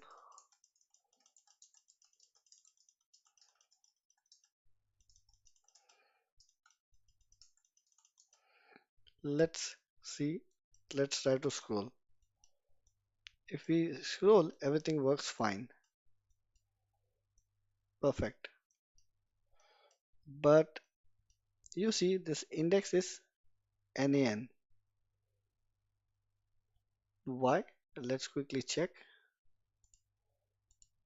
the documentation.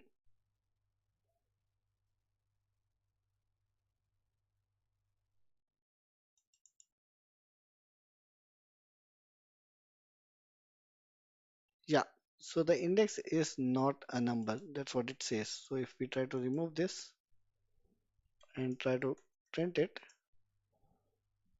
let's see what happens now. So we don't get anything because nothing was stored. So this is a problem we get when we try to use index. So what we will do is we'll not use this index. Instead,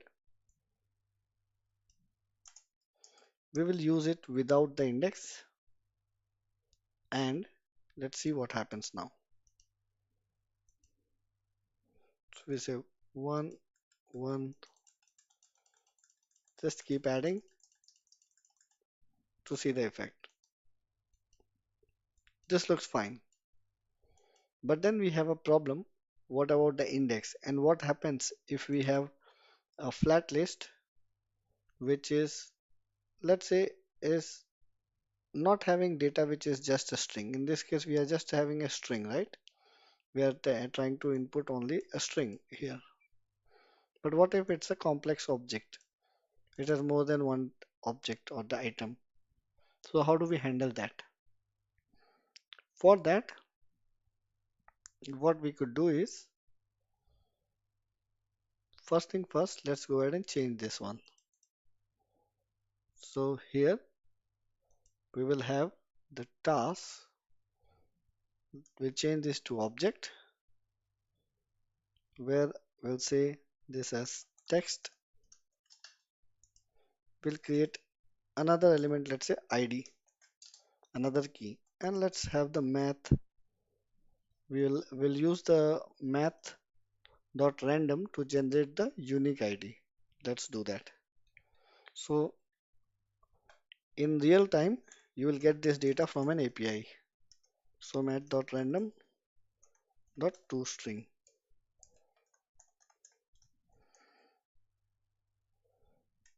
and this is our data. So it can have more fields. So now it's like this. Now instead of accessing item, we will access item dot the text attribute.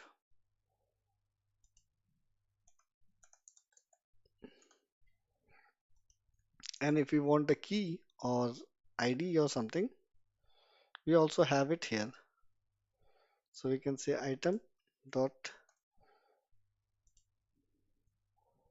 we can print it very nicely now with ID. Next is, what if, now what happens if we want to, because this flat list, it also needs a key, a unique key to traverse. And the attribute it uses for the key is named as key itself.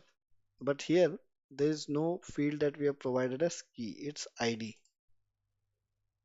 So how do we handle that? So we have something called as key extractor. Key extractor where we will have the item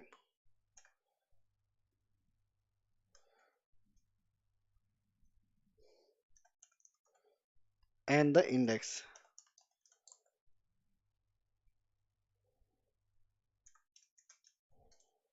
And in here we will say return From the item, we will get the ID, which is nothing but this is the ID. If it was something else, ABC, then we should return item.abc. So what if I would now try to go ahead and enter some items here. So let's say 1, 2, 2. You see, now we are able to print the data of the random generated ID, and we are also able to scroll it. And now it fetches all the data lazily. So nothing is fetched on the load, only when I scroll it fetches the other item. Can we somehow print this index? But this is an index which is from the flat list for the key. So this item is returned as a key. Now, what if we want to access the key? So if you see here, we can have access to item.key also, it says. And let's go ahead and try to access the item.key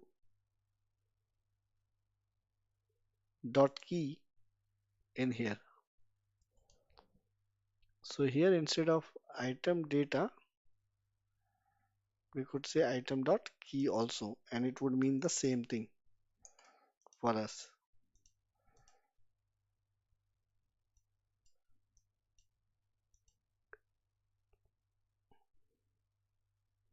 Let's check.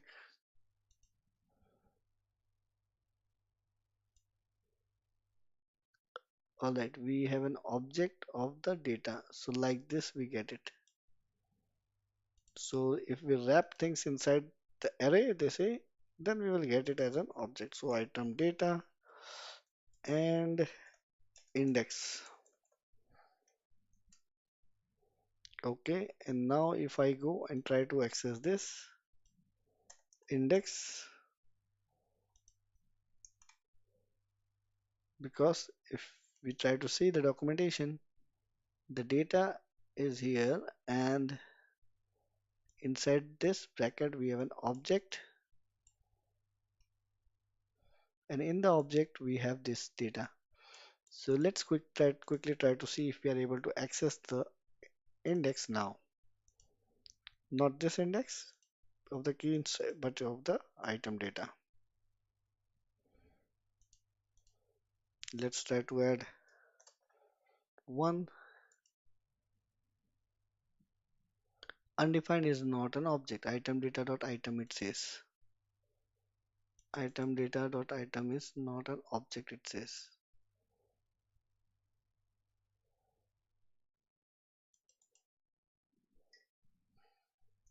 What happens now if we try to access it this way?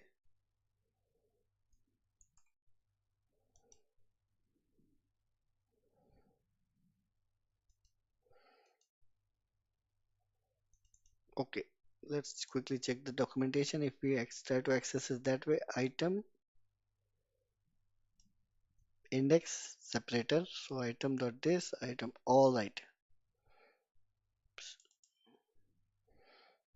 So this is nothing, just JavaScript object destructuring of the item data. So we could, if we are doing an item destructuring, then we should do it like this: item, then this is the object destructuring, then from there we got this item and index, and now it should work fine. 1, so you see the index is 0.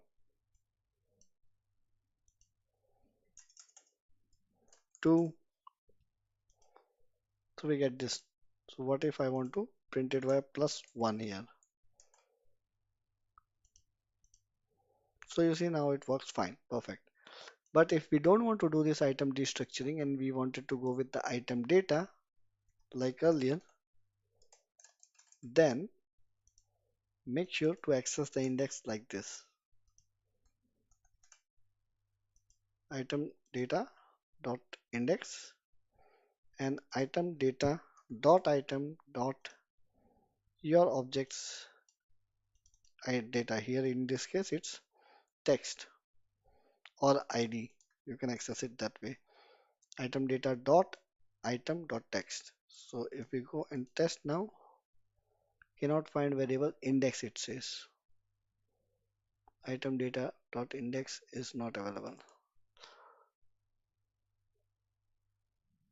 That is very strange. If we destructure, it is available, and if we don't, then it's not. Very strange. Let's check this now. Index is there, but then we have to access the item here like this. So let's reload.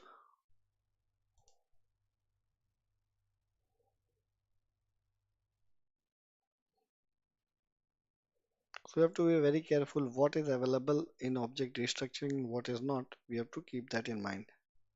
So let's press R here for reloading.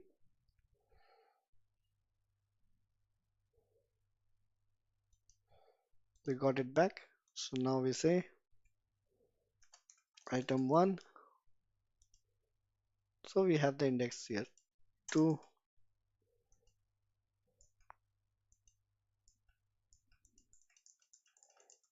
and similarly we have these items. So we can scroll now. Perfect. So it's 19 items and we can access the index here also. So better is you destructure your data. So when you say item data, it doesn't give you the data like that. You don't get the index. So better do it like this. You restructure as item and index and you will have the data here like this. Perfect. So now this is a flat list. So again, in this data, you provide the list which you want to iterate. In the render item, you have the function, and in that you restructure what you want from this. You have the item, index, and separators, and inside that you basically have what you want to return as JSX. In our case, it's just this view. So we are using this index to +1 and show the numbering. And then from the item, we are getting the index text here, which is this one. We could also get the ID if we want. So let's say if I say Alt Shift down arrow, I could just say instead of this also, I will print the ID as well. If I go here now, I see the item text and the ID along with it. So in case you have any other object elements here, you can access them accordingly from the item. So now you know the difference between flat list and scroll view.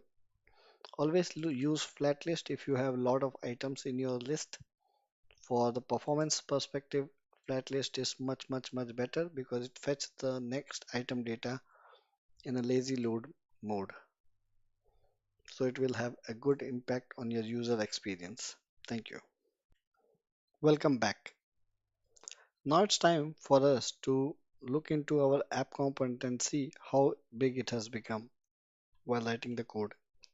In fact, it can grow bigger and bigger. So we need to break them down into smaller components like we do in React. So what I'm going to do now is I'm going to create a folder at this level and name it as components. And then the first component that I would like to create is task item.js.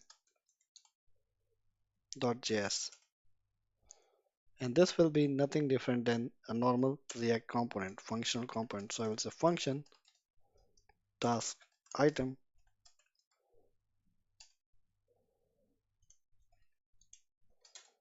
and then we will return some JSX from here, and then I will export this export default of task item. Of course, earlier we used to do import React from React, but that's not needed. So now, what should be going inside this task item? So we go to our app component and then we see what are the things we can take out. So what we see is this piece of markup or this piece of JSX, we can directly bring it to our item component.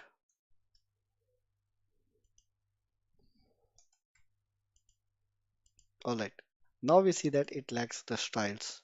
So let's go ahead and get the styles. So if we scroll down, we have this style and this style, which is related to the text. But then to have the style here, we also need to import the style sheet object. So we will do import and we'll get the style sheet object. And as we are using view and text, so we should also import them view text from React Native. And now we need to create here const styles. You can give any name you want here as a variable, and this then say style sheet dot create, and in this function we'll pass the object, and then we paste the styles that we have copied. Perfect. And now these styles will be referred here. Perfect. But now we see there are some data index, item text, item ID. So we need to pass the props here like we do in React, and we can say props dot item, props dot item, and then we can, if we want, we can also get the index from there. So we'll say props dot index. So this is about our text item component. Now we need to go back to our component, and here we need to, instead of returning this, we'll just say task item, and here we'll say item is equal to this item as one property,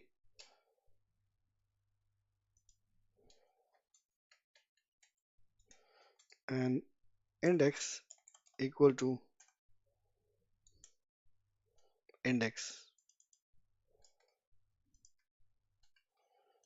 Perfect. So we have converted or moved piece of some code back to a text item component and representing it here. So in this way, our app component will become lean and thin. So now if we go and test our application, everything should work like one earlier. So 1, 2. Similarly, if we talk about the scroll part, let's see. The lazy scroll with the flat list also works here. Perfect.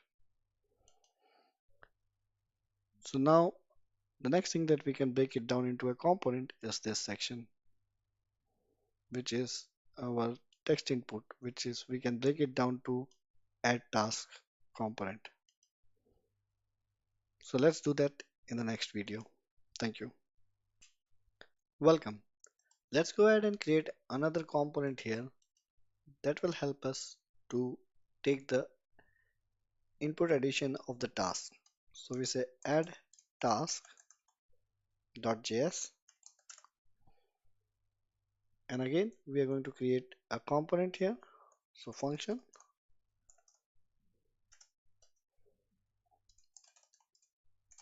add task,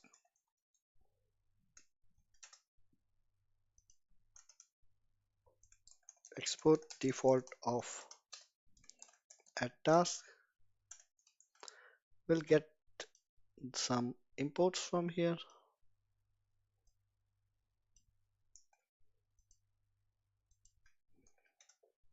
and we'll go to our app component and see what we can get. So I will take the whole piece, so this section itself from here, and go to add task and put the return and from return we will return this JSX. Perfect.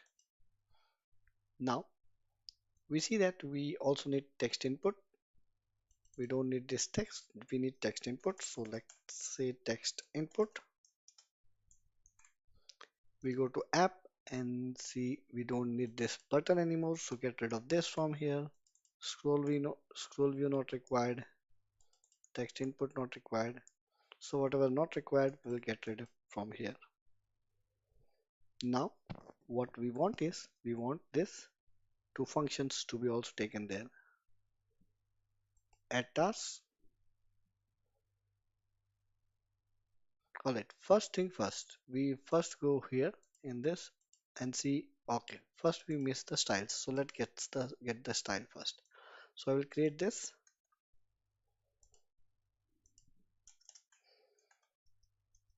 and we have this, and let's see what styles we can grab.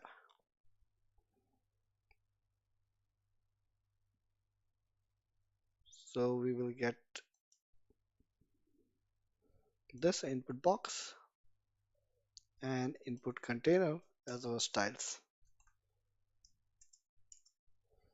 and we leave the rest of the things in here. Perfect. So we solve the styles issue now. Yeah, that is solved. Perfect. Now we have the on press here, which is asking about add new task. So how to solve that problem? But add new task is present in here in the app component. This is what we see. So what we will do now is there's a task input handler is also present here. So what we will do, we'll take this state variable into our add task component because it makes sense to have it here, and we will have the handler also there. So now we get the data about adding the task here. Perfect. And now what we will do is we want this on the on press, we want this as well. So for this what we can do is in the props we will assume we will get this. So we'll say, so let's first create a new function here. Function, let's say add task. Let's say it that way. Okay. And what we will do now is we'll bind this add task here. Add task. Okay, perfect. And now we have the props here. So we go here, and in here we are going to first access our add task component. So add task, and in here what we will do, we will say add task, or I can give this name as add new task, doesn't matter, it can be any name, and I can bind this add new task here. Perfect. So now I can access this add new task in my component. So I can say props dot add new task. Done. Now let's see what is happening. So here we have the task handler where the input changes. We have we either call this method, it sets the task. Here is our task. So now we need to pass this task to the parent add new task function.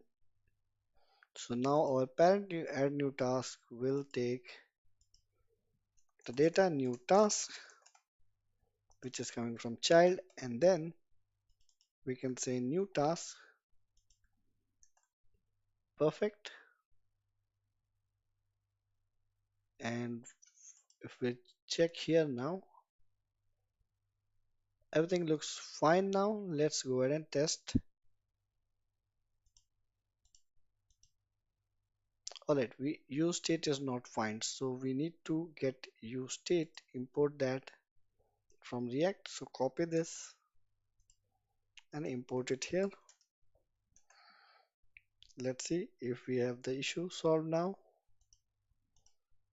Button, yes, indeed, we are missing the button. So try to import all those fields that you are using. And here, if we say task 1, perfect, we have the task 1. 1, 1, we have it. One small thing I would like to do as an improvement, as soon as we enter this one, we should clear this field. So that is very easy to do because here this task is bind to, if we set this one to empty after this, then the value of this task will become empty, and then in this field here, we can say value equal to task. So now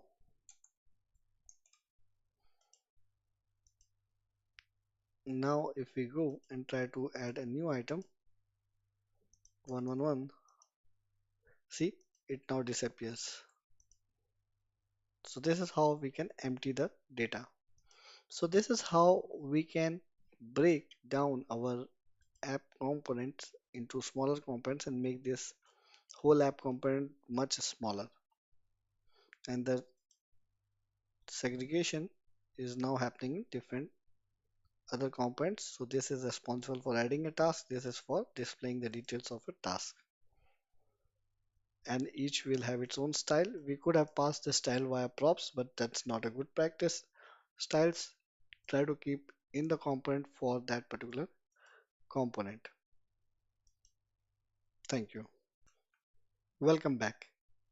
Now let's see how to apply conditional rendering like we used to do it in React JS, where we say based on certain item or boolean or some condition, render this or render that.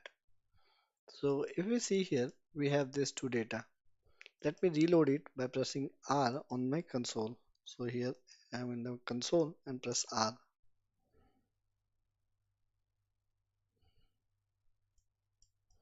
So if I press R, it will reload and all this data will be lost. If you see, there are no tasks, but still it says your tasks. It doesn't make sense from user perspective. So what we will do now is apply conditional rendering and hide this item. So this is our text element. So what I would like to do is I would like to say based on certain condition, show that else don't show. We know that this task list will have data. Initially the task list will be empty, which means length of it will be 0. So I will apply a ternary operator here and say task list dot length greater than 0, then show this, else show a text which is empty text. Let me paste this one here. So now what will happen is if I go to the page now, you see the your task is gone because now the list items length is not greater than 0. So it is gone. But now if I enter task 1, see your task appears and also the task one appears. Now as soon as I enter these items, this list has two items and 2 is greater than this. So this condition becomes false, this condition becomes true because 2 is greater than 0, and once it is true we get this output. Earlier it was becoming false, so we were getting an empty text. So this is how you can do conditional rendering in React Native, and it is no different than regular React.js. Thank you. Welcome back. Now let's go ahead and implement the logic to delete an item. For that, we will go to the app component, and in here let's create a function to delete an item. So function delete task, and let's put console.log for now. Delete called.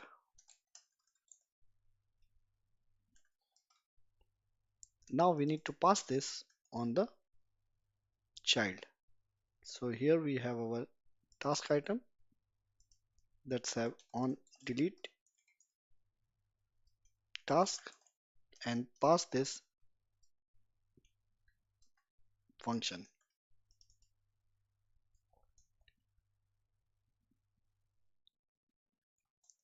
Now we go to the task item. We can also go from here by pressing Ctrl and click. In here we can use that. But now we want to have an effect that when we tap on the item, it should get deleted. So for that, in React we have something called pressable. Of course, earlier we used to have touchable and its flavors, but now that is going to get replaced, and the best practice is to be used as pressable. So the whichever item you want to be pressed as a tap, you should wrap it with pressable, and then on the pressable you have on press handler or the event where you can have your handler now, which we have passed. So props dot paste that on delete item. Next, cut this and paste everything here. So now let's go ahead and check the console. Let's go to our element, click this. So you see it says delete called, delete called. So now from our child component here, we are able to call the delete function in the parent. So next we have to delete that particular item from this list. So let's do that in the next video. Welcome back. Now we want to delete the item from this list for a matching ID. So now we need to send an ID from here into this function in the props that we have set, which is bind here.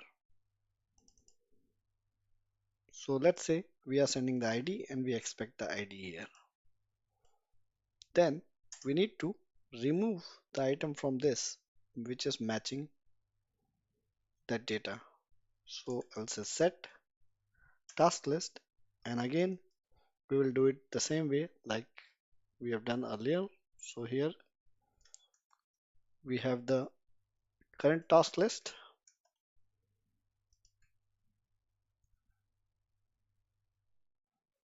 it's a function, and from here we'll return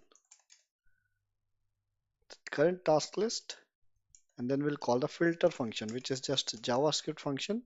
It is like exists on the array, like we have the map function similarly, and what it does is it takes another function, and what it does, it gives us individual tasks. So let's say it gives the task, and now we need to add a logic in such a way that here false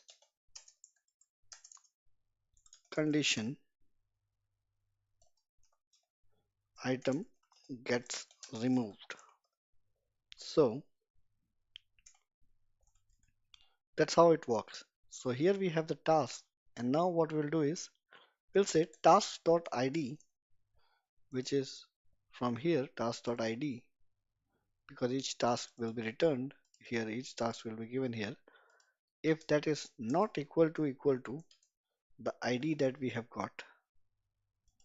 So if the task.id is not equal to this, which means that the condition will be true and it will not be deleted. But as soon as this task is equal to this task, then this condition will become false and this particular task will be removed from this list and whatever is left out, it will be returned. That's how it works. Alright, this is going to do that magic. But now when we come here, how do we pass the ID to this? There's no option. So we can do it in two ways. Either we will add another small function like we did here. We added a small function and then we called a props.dat and passed the task. Similarly, we can pass the ID. Or we can also call the JavaScript function on this, which is bind, which takes two parameters. One is this, another is the data that we want to pass. So in our case, the data is props.item.id. Now,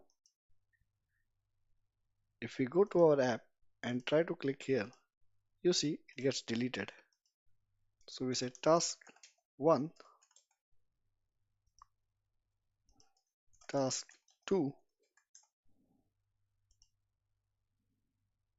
and maybe any other task. We click, it gets deleted. If I touch it from my phone, tap, it's also deleted. So that's how you can implement the delete functionality. Again, I've used this as a separate way, but we can also use it like this by creating a separate method and calling the props method, which is the parent method from here, and passing the ID. And then you can call this method from the onPress. So this is it for this video. Thank you. Welcome students. Now we will look at how can you do certain validation. Let's say somebody now clicks on this add task without entering any field here. So you see an empty data. Similarly, anyone can enter empty information to our application. And this can be having more than one fields like some username, email, password, phone number, or maybe more such things. And we don't want the user to add empty data. So how can we achieve that? So again, as React Native is built on React.js, which is a JavaScript, so like we used to add validation in React.js, same way we will add validation here. So if we go to our add task item, this is the function on plus where we click on the add task. So here what we will do is we will basically check if we have the task, which means if there is something in the task, only then we will allow this to happen. Else we are going to print a message, alert message. So in React Native, there's something called alert component. So just type alert and then it will be added. And then alert is the message. And here we can say this field, whatever message you would like to display, cannot be empty. And then if you save this, and now if we try to click here, we get this message, this field cannot be empty. And if we add task 1 and click here, the task 1 is added. So in this way, we can add validation to any component or any kind of UI that we are creating here, which has input boxes or drop downs or radio buttons. We can add similar validation rules and display proper message to the user. Thank you. Welcome. Let's work on the styling part. So here we are on the task list item. So what I want is I want to have a ripple effect on the when we click on this one. So there's a property here on the pressable says Android ripple, and you can see the documentation of pressable for that. But I know that, and it takes an object where we can apply the style. So we can say color, and let's say the color will say for now as hash E 6 times E. Save it and let's go and see how it looks now. So we'll add the task here, task 1.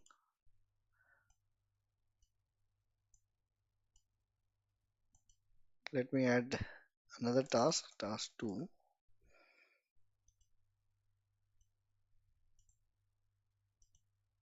So it's not visible. So for now, what I will do is I will make a 0, 0, 0, 0 just to show you where it is. So it is appearing on the outer border of the task. So we'll say task 1.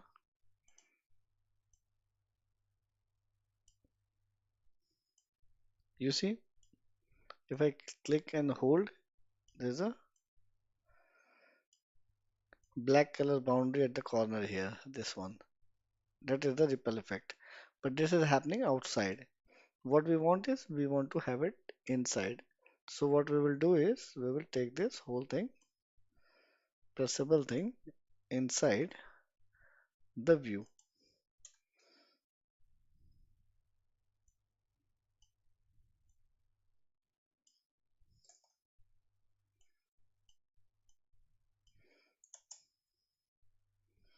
So in this way you can apply different styles to look to make your app look prettier. So now if I go back and see, if I click, it happens inside it. But then it is not covering the whole area. So for that we need to do something. So I will take this padding, I will move it here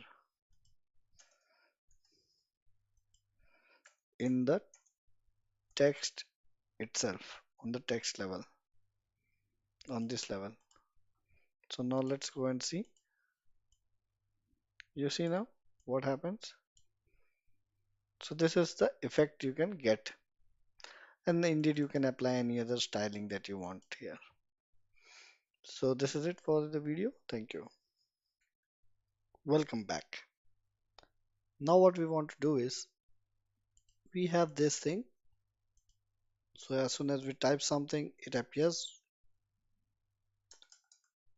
below as item. When we click on it, it is gone. But what I would like to do is I want to place this inside a model pop-up, this input box. And when we click something, that model pop-up appears. We enter the data, and as soon as we have click on add, the model disappears, the pop-up disappears. So for that, we can do it very easily in React Native. So we go to this section and then we wrap this whole thing with something called as model, which is provided by React Native. Save it.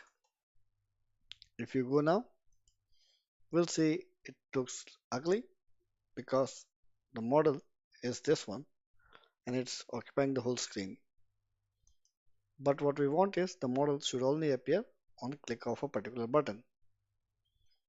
So for that, what we will do, we will go to our app component here, and in here we will say basically make this component dynamic to appear or disappear. So for that, we will need a state variable.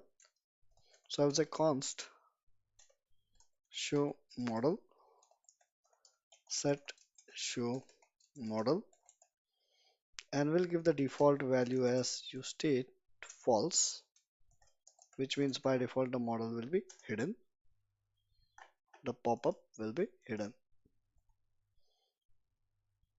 And we'll create a handler here, function show model handler,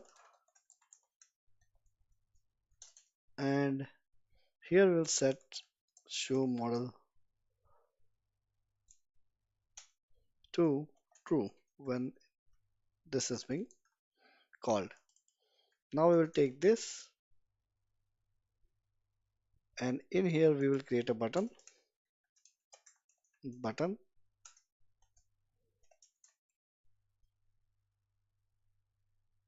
We'll have the title, add new task, and let's give this button a color.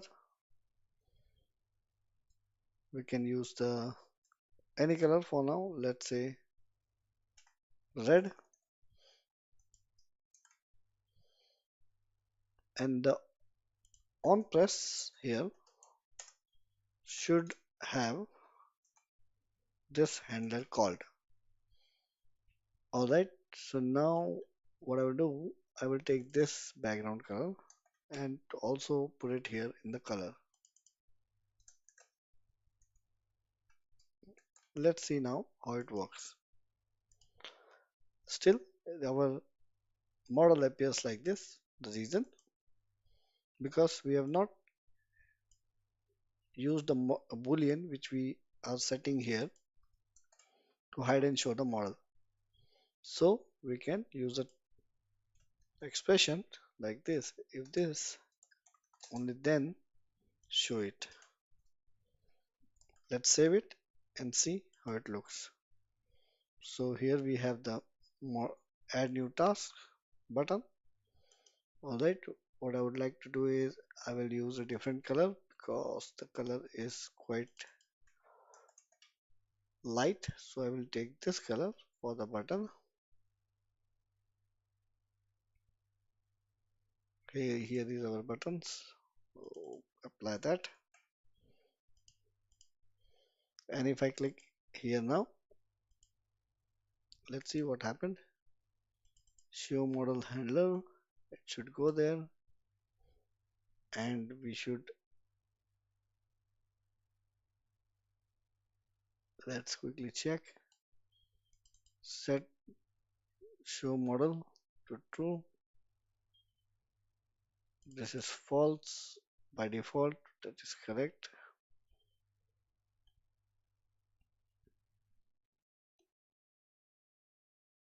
So the button title on press, it should work. Not sure what happened. Let's reload our app. Press R here. Let's see what happens after reloading.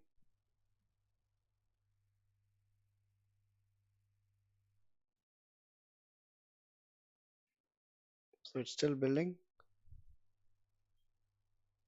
Alright, it says complete. Click here, and here is our model. But then the model appears sharply. So let me press R again.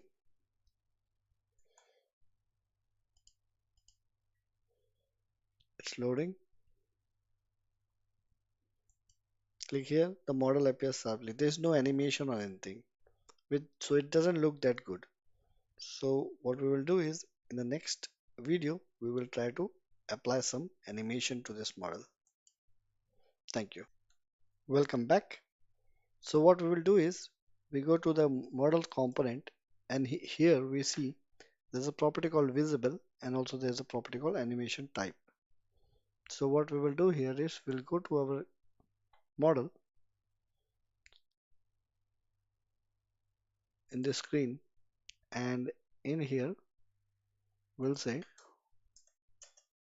visible equal to, and then animation type equal to, there are three options: slide, fade or none. So I will use slide, and this one we will say props dot visible, and we'll pass the value from the parent. So instead of doing this kind of hide and show, we'll say visible equal to, we'll pass the show model boolean to our component. Perfect. And if we go now and check how it looks, so we see a nice animation slide effect is happening. So we have to now work on our model styling. So let's do that in the next video. Thank you. Welcome back. Now what we would like to do is modify this section in such a way that we can style this model pop-up in a better way. So what I would like to have is this box should take the whole space, and there should be two buttons here: add task and cancel task. For that we have this text input. So I will create another view here, and then I will get this button out in this view.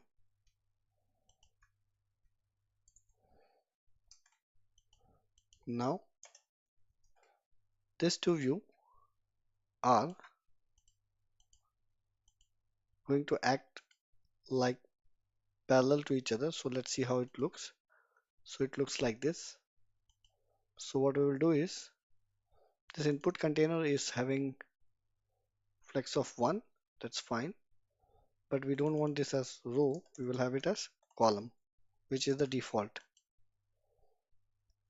Now let's look how it looks. So it goes here because now space between them is quite big. We would like to get rid of space between. Instead we will say center,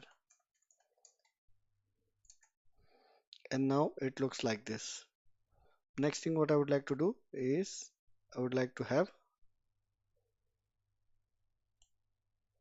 another button below this and say cancel. We'll get rid of this now, and this button will help us close the pop-up or model. Okay, and now I would like to style this section. So here we'll create a button group or button container or button group class, a style object. So I will say button group, and I will say flex direction for this button group, I will say as row. So they are in one row. So now if we see, they are in one below another. So what we will do now is, we will try to apply this now. So here we'll say style equal to styles dot button group, and now these two are like this. Perfect. What then we have to do is, we have to take this view and put it inside the bigger view, otherwise the flex one is not getting applied. So I will put it here. So now this big one occupies flex 1, and all its child items are flex column, so one below another, and this button group again flex row, so one outside, one adjacent to another. Perfect, this looks great. But now our buttons are quite clumsy, stuck to each other. We would like to style this. For this, unfortunately, we don't have any styling that we can do on the button because style is not supported here. Although we can use the pressable component and create our own custom button because the style attribute in the pressable, we can return custom styling from it. But then there's also another workaround. What we will do is we'll create a view around our buttons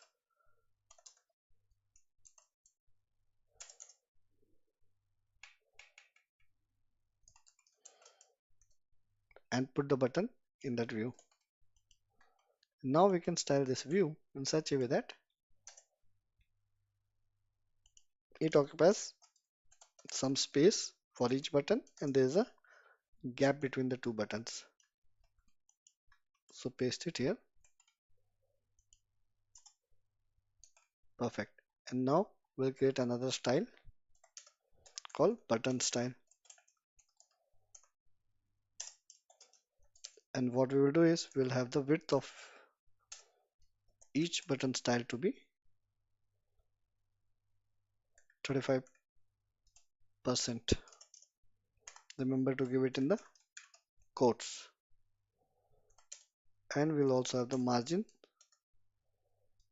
around x-axis. So we'll say margin horizontal as 10. Now we'll take this and apply on the button, which is this style equal to style object, and we'll apply the same on this other button view also.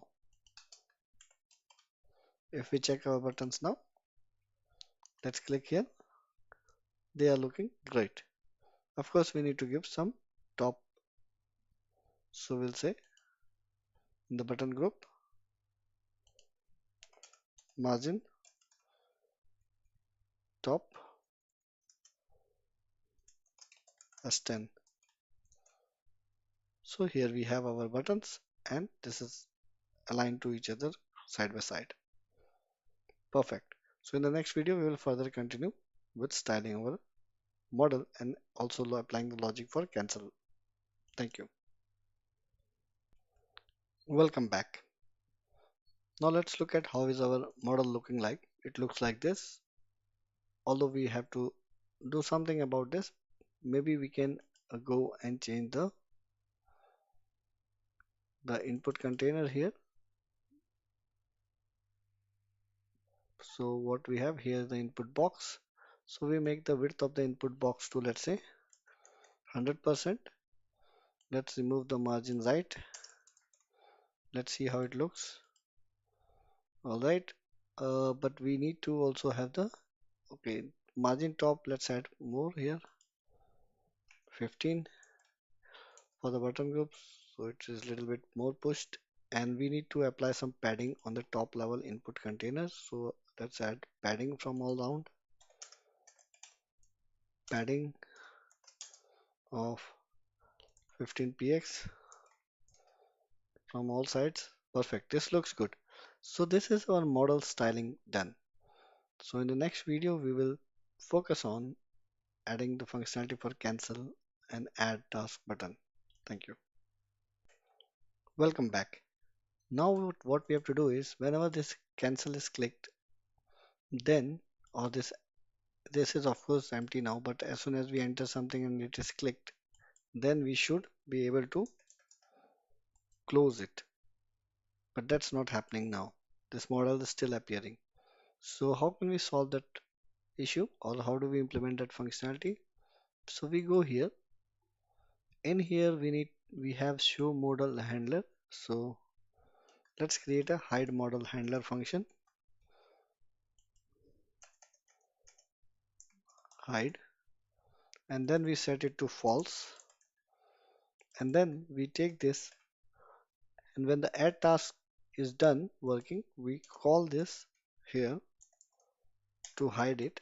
And the hide model handler we should also pass to our add task here so that when we say on press we need to do something like props dot hide model.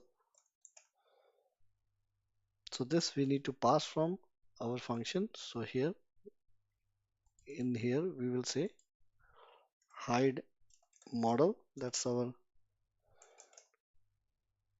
function that will pass from here, and in this case the function name is hide model handler is what is passed. So now hide model is being passed as props, and here it will be available, and then when it is clicked it will cancel the model or hide the model. So let's see how it works now. So if we click on cancel, the model is hidden. If we click on add new task, we add task 2, click here, it's hidden. If I click this, it's gone. So this is how we can now hide our model whenever the job is done. So this was it for this video. Thank you. Welcome. Now let's go ahead and see how can we add an image to our application. So here on our add task, we would like to add an image. So in the add task model, we will add that image. But let's go ahead and see how it would look like. So here we would like to add an image somewhere here. But if you see now, it looks weird. We have this border, the border. So let's go ahead and fix that first. So this border is coming because of this particular thing, and there's also a margin bottom. So let's remove that. So that's gone. Perfect. And now to add image, we would like to do something. But before that, let's give this a background color. So background color as, let's say we will add DDD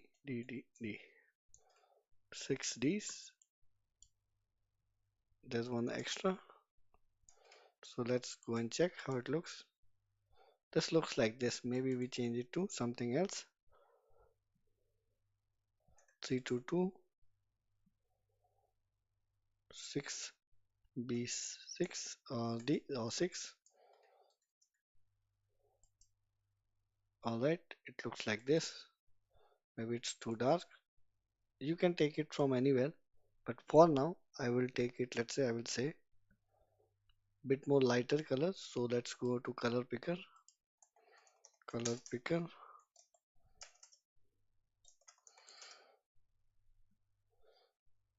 and if we go and take this one, this is fine I think. So let's take this one for now, apply this. This is okay, this is fine. So now what we will do is we'll try to add an image. By default, you get in the assets, you get some image. So we will utilize any of this image, but you can download an image and put it in assets, or you can also create a folder here called images and put that image here and refer it. So in here in the add task, we would like to add an image somewhere here. So how do we do that? There's an image tag in React Native. We click on that, we import that, and this image tag has a source attribute where we have to do a require or to the path of the image. So we say require, and then we give the path of the image. So this should be relative path. So our component is here. So we have to move out of this folder, then go to assets and then choose the image. So let's say I will say // assets ASSETS. If you have images folder, then go until there, and then I will say icon dot png. Save it and let's see how it looks. So this image is quite big. Let's style the image. So we'll create another image style here, image style, and we'll say width of 100, height of 100,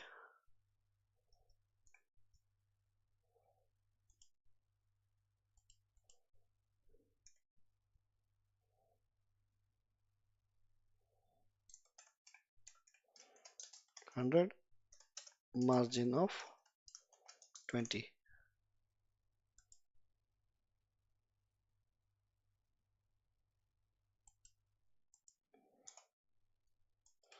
Let's apply this on the image tag. So we have the image here. So we say style equal to styles dot paste image style. So here is our image. Perfect. You can similarly choose any other image and it should be fine. So now we'll say task 1 and click here. Task is added. Get rid of it. Click again. You can add the task. Of course, the border that we have on the input box, border can be made as 000 so that it is quite evident now. So in this way we can add images to our application and everything works fine. So this was about adding images to the app. Thank you. Welcome. Now that we have developed this app, but we would like to have this app on Play Store, or we want to install it in our phone. So how do we do a build? Of course, you must be thinking we would need all kinds of things like Android Studio or other things, but then I'm going to tell you a way with which you don't need anything to install in your computer.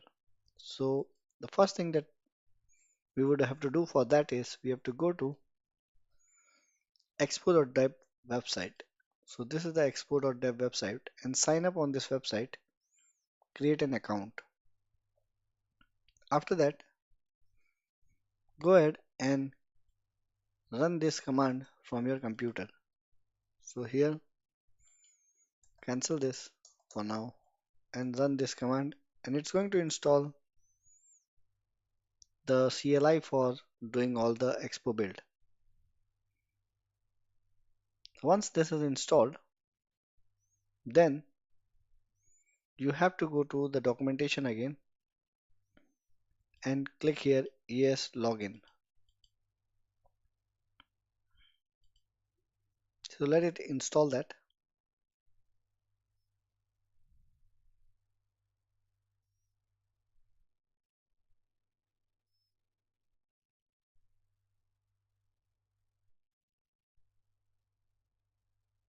Now run ES login.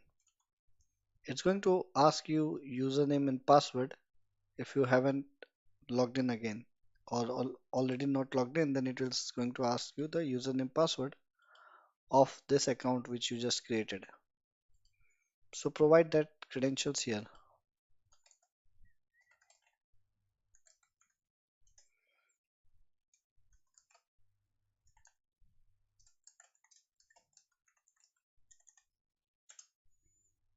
So for me, I have provided the credentials and I am now logged in.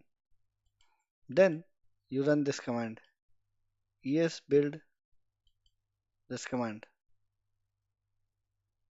Of course, it depends upon what kind of build you want to do. But to configure iOS or Android project in ES, before running our command, we should run this command.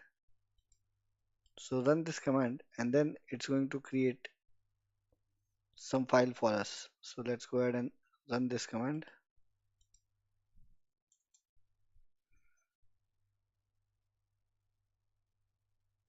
So click all. So then it's going to create this file es.json. Here there will be build with development and preview and production scenarios. So for us, we would like to just create a build not for production, just for getting the APK and installing on our computer or on our smartphones for that sense. If you have a emulator installed on the computer, you could also install it on your computer. But let's say you have to just create a build for Android, you can take this command and run it now. If you run this command, then it's going to run an expo build. But then it is going to run this in the production mode and it's going to create a package which I will show you. Let me log into expo.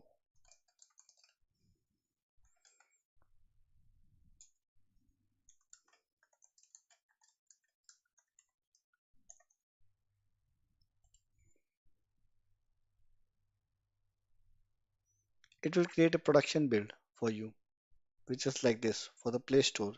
If you are going to build using this command, but then you have to directly publish, you will get an option from, if I click here, you will get an option to submit this to App Store directly.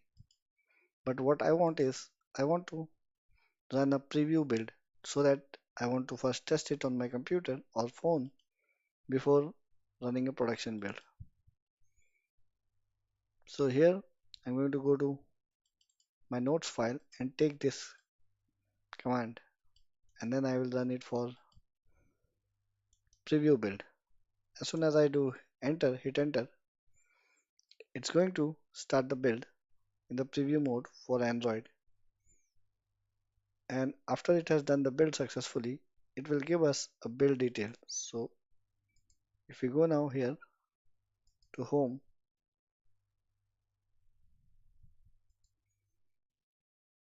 if we refresh,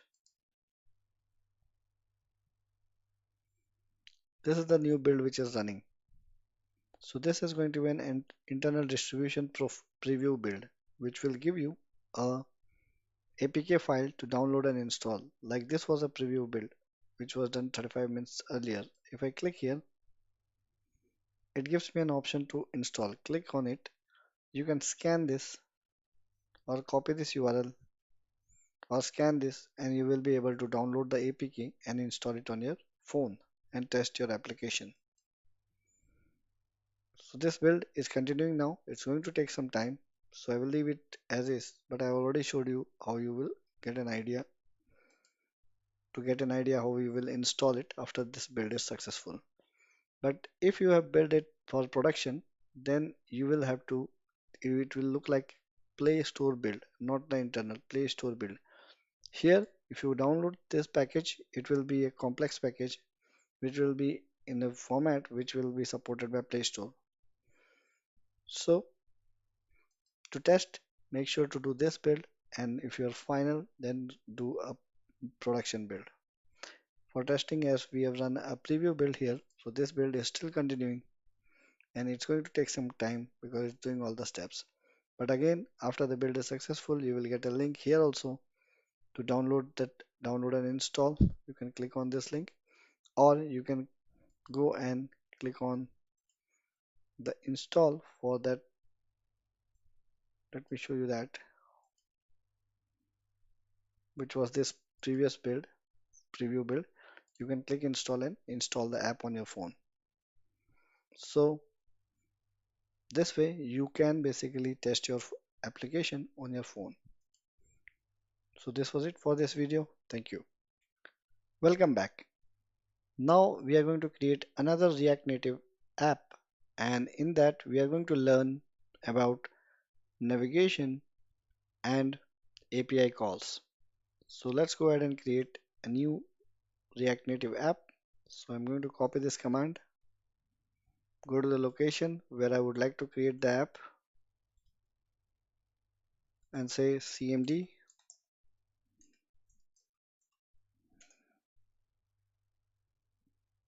paste it, and in here I'm going to say my React Native app, hit enter. It's going to create the whole app for us. So I'm going to stop the video, and when it's done, I will be back again. Thank you. Welcome back. Now I see our app is created. So go in this folder and type here cmd.exe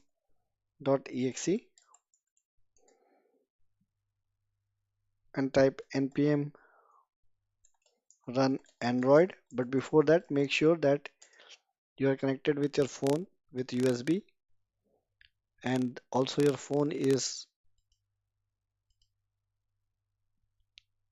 You can see it on your screen when you have the screen copy on, and it is going to now you can open the expo here.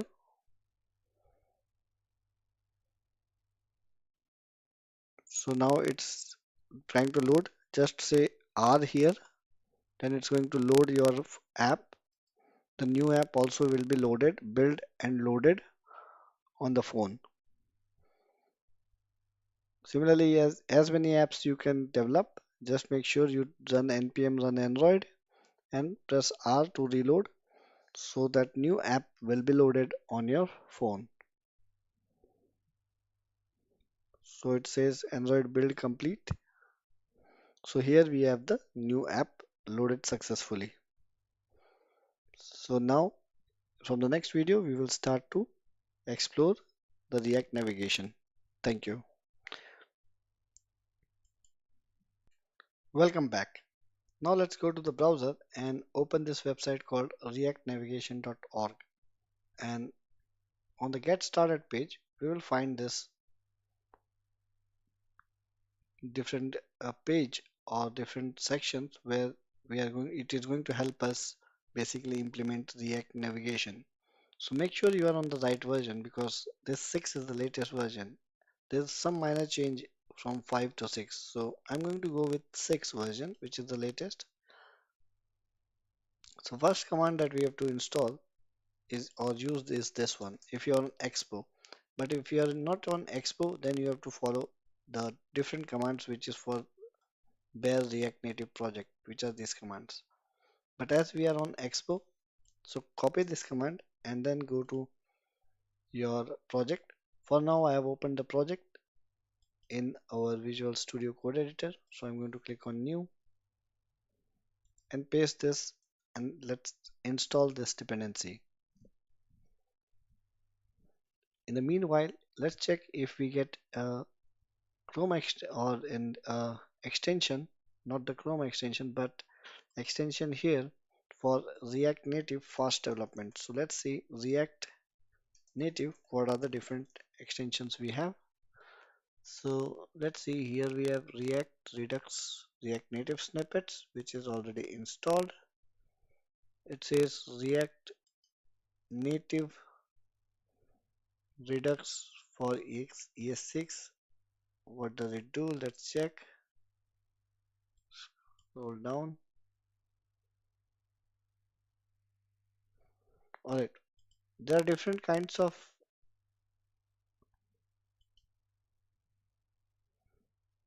different extensions available, but I think I already have an extension, this one, which is also providing support for React Native snippets. So I'm not going to install any other extension. If you want, you can install this one, which I have, or you can explore one of the ones in this extension, which is providing us a good way so that we can develop faster. So these extensions help. So now I'm going to go back here and as our npm module is installed, so let's move to the next one and run this next command. Again, make sure you're running the expo commands.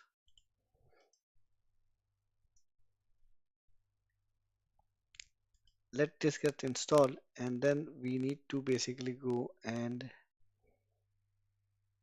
alright. So we don't have to do much here, but yeah, if you are not using expo, then you have to run different commands like this one, and then for iOS also you have to do this something like this pod install, and then you have to for Android add this code in the main activity class. But that's our not the concern because we are already using expo and those are out of our scope. Our commands were the expo oriented. So now let's click here React navigation, and in here also we have to install this navigate native stack. So let's go ahead and install this as well.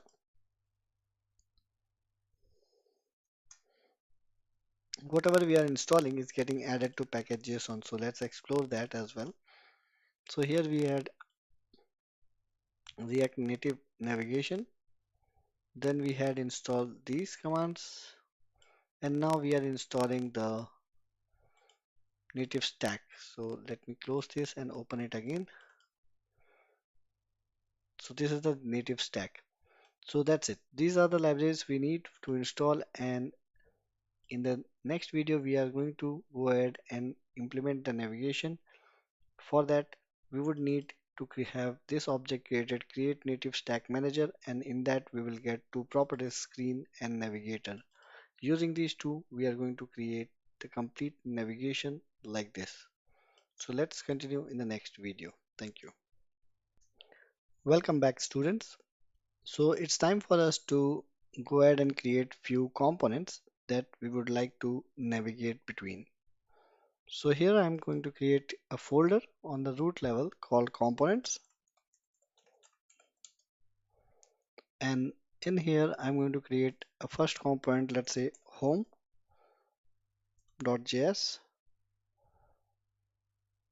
and another component I would like to have is, let's say, dashboard.js. You can give any name, this is just for example. So now we would like to create some React Native components. Of course, we have a choice that we could go ahead and just write down the code, but what I would like to take in as an example here is to show you the power of extensions. If you remember, in React.js also we use extensions which would create some code for us. So here if we go for React, here we will have already an extension installed. If you don't have it, please install it. This is the extension, and this works for React Redux and React Native as well. So this is the name of the extension owner. So this is the extension you should install. I already have it installed, so I'm going to just say rn, and then you see it gives me rnfe, React Native Functional with export. Click on it and it creates us the component. Perfect. And let's go and do the same here. rnfe, and it creates the same thing for us. Perfect. So these are the two components that we got now. So next thing what we have to do, we have to go to the app.js and we have to get rid of all these things that we have.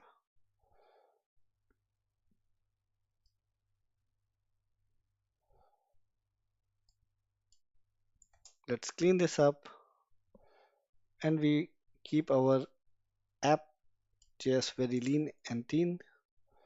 Nothing in this. We would also get rid of this for now. And we would go ahead and let's say include our home component here, self-close it, and the dashboard component here, self-close it. Let's go ahead and see how our app looks like. So this is our app, home and dashboard. Of course, it's not big and fancy, but then it's a good starting point. So in the next video, we are going to go ahead and apply our React navigation in the app component. Thank you. Welcome back. Let's go ahead to the documentation, and here we are going to go ahead to the section where there is an example how to add navigation. So here what we will do is we'll go and import these two components, which is navigator container and create native stack navigator. Let's go ahead and copy and import them. Then we would come and create an instance of the native stack navigator. So let's create that.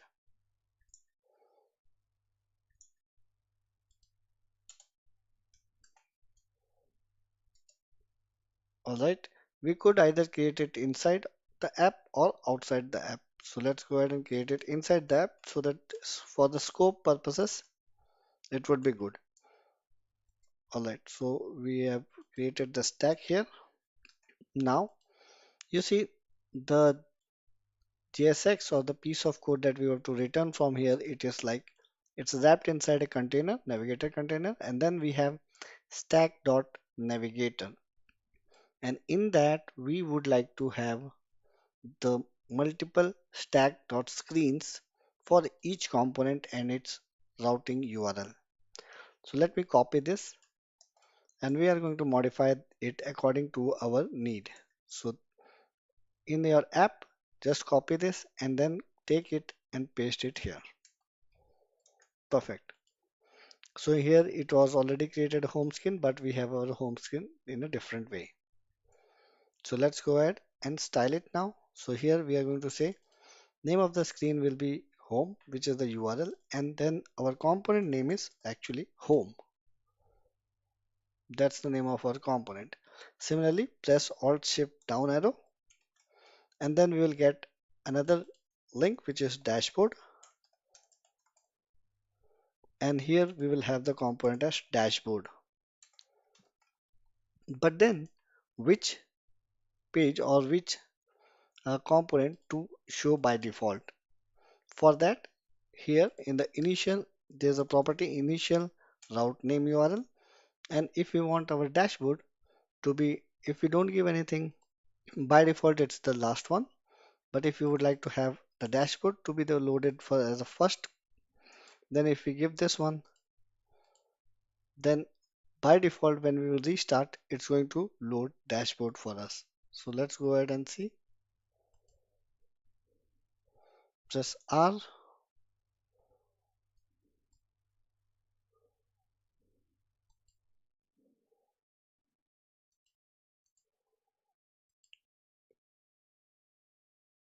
Still says home. Let me cancel this and npm start.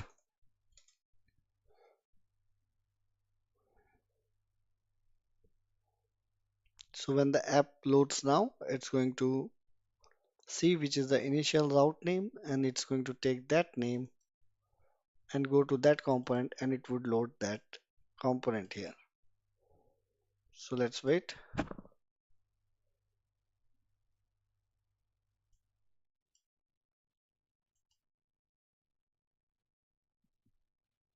So press R.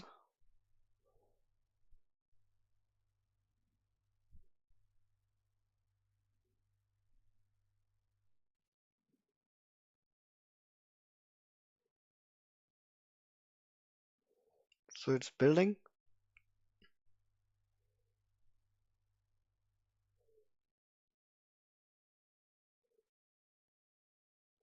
All right, now let's see. And here you see now it loads dashboard. So by default, we ask it to load dashboard here, so it loads dashboard. Similarly, if we change this to home, next time it's going to load home when our app starts for the first time. So if I again press Ctrl C, stop the server and start it again, this time instead of dashboard, we will see it will load home. So let's wait for it. So this is that screen which you want to be loaded when your app starts as an initial screen. So similarly, you can have many other screens and you can decide what you want to load first. So it's building.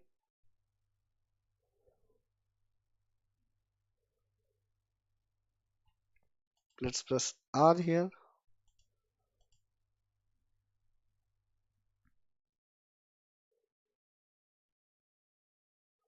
It's trying to reload the app.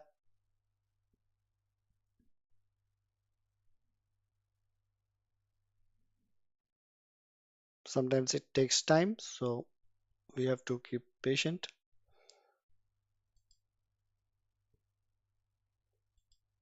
And sometimes you might get this kind of problem also. So what you have to do is you have to unplug your USB cable and then plug it again. Make sure when you are unplugging and plugging it again, it will ask you on your phone to go and change it from the charging mode to the file transfer mode, and then you should also allow for debugging like a USB debugger. Only then it will work. So now it failed, so I will press Ctrl C, and then I'm going to unplug my USB and plug it again. So now I have done that. Let's check. Alright, perfect. So we have our app again working. So very quickly again, if you get disconnected with your USB, make sure you unplug your USB and connect it with your phone. Restart the apps, and if it says this, then do one thing. Go ahead and open the Expo app again and click on that particular app which is showing on the Expo, which is in my case my app, and then it will automatically reload. So we have now applied navigation in a way that we are able to navigate between different components and also have the initial route. But what if from within this component we would like to go to this component, and from within this component we would like to go to this component? How do we achieve that? For that, we have something called as props that we will use. And what happens is in the stack.screen, we will automatically get an object of navigator, which means in this component props, we will get the navigator object. And using that, we can also navigate from our component to another component and again back from this to this component. Let's go ahead and implement that in the next video. Welcome back, students. Now what we want to implement is in the home screen we would like to have a button on clicking which we should go to the dashboard, and then in the dashboard we should have a button which should, when we click, it should take us to home screen. So let's go ahead and implement that. So first thing first, what we would like to do is let's style our component a little bit. So I'm going to copy this piece of inline style and I'm going to go and paste it in the home. Also, I will paste it here. So if we go back to our components, it should look like this. Perfect. So now what we will do is in our component here, I'm going to create a function const go to home.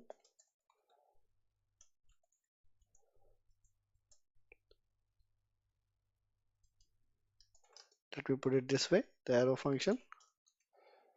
And here we'll have a button, regular button. You can style it with anything what you want. But for now, I will just say title, home, and I will say on press go to home.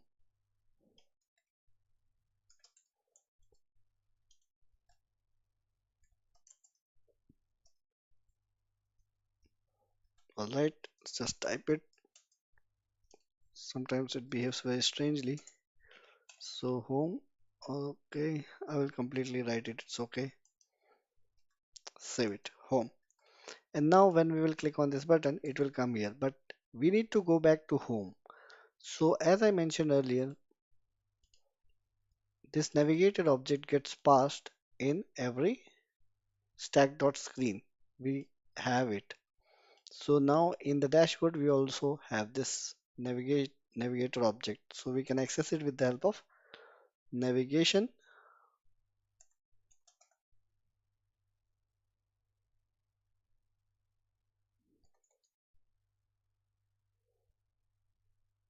So get rid of this.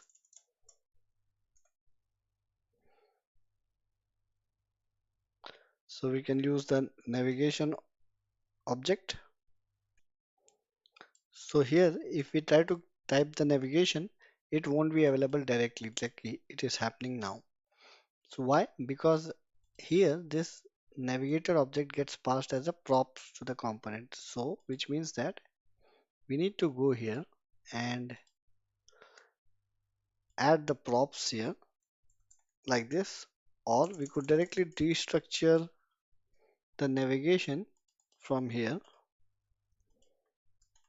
and then we can say dot navigate, and inside this we need to give the name of this particular thing, which is name home.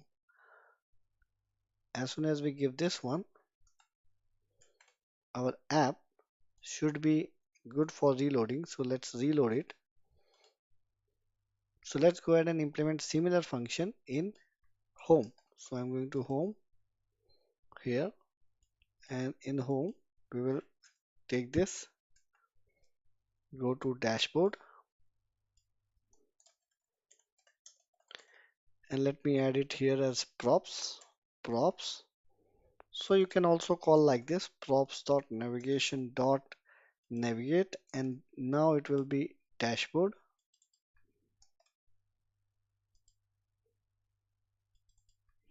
in here, and then we need this button.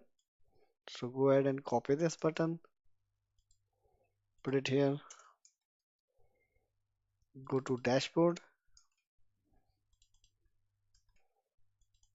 and click on take this one, paste it here. Alright, so now let's check what is going on. Again, we have this problem. So click on home and open the app. It will try to reload. Let's see, it is reloading. It says it's downloading the app, the updated version. So it says cannot find variable button. That is true. So we have to import this, paste it here, and we also have it here. Right. So now let's check what we got. So here we have in the home page. If I click here, it should go to dashboard, but it says navigation dot navigate. So we have a spelling mistake here. So click as navigate. Perfect. Let's check the other one as well.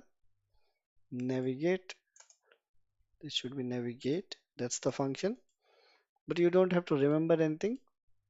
So now if we click here, it goes to dashboard. We also get a nice back button from here, but you can click go dashboard, click, you go to home. Dashboard, home.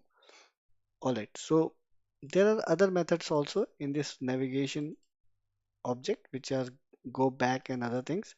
You don't have to remember here. You just come here and click here, moving between screens. And here you can have, let's say, this kind of scenario, and on click, it takes us to that screen. And here you can apply on press navigation dot navigate details, and we get it as a props as we already saw. So now during navigation, this navigate method is going to take us there. Similarly, here you have other different, if you want to go to multiple routes, there's options. So here we can say go to details again. So here it says navigation.navigate, and here it gives navigate.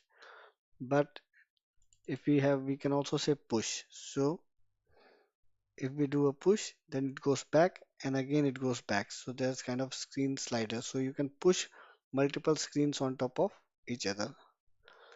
Can we have a data being passed when we are navigating from one screen to another? Let's see that in the next video. So you can find an example here, which we are going to implement in the next video, how to pass data from while navigating from one component to another. Let's do that in the next one. Thank you.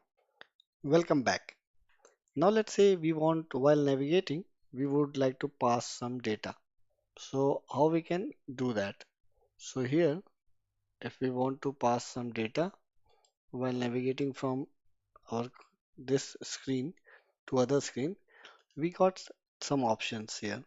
So in the navigation dot navigate function, we have something called route name and then parameters that we want to pass the parameters. So as an example, if you see here, we can pass this as an object, this whole parameter thing. And this parameter which we pass now in the home screen, we can get it in the details screen like this.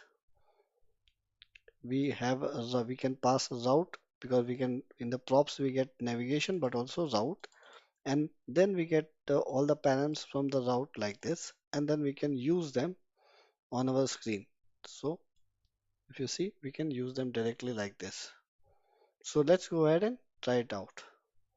So what I'm going to do is, let's go ahead and try to implement this example itself. So go here. So from our home screen, we would, let's say, have a couple of state variables whose data needs to be passed. So let me create const name set name equal to use state,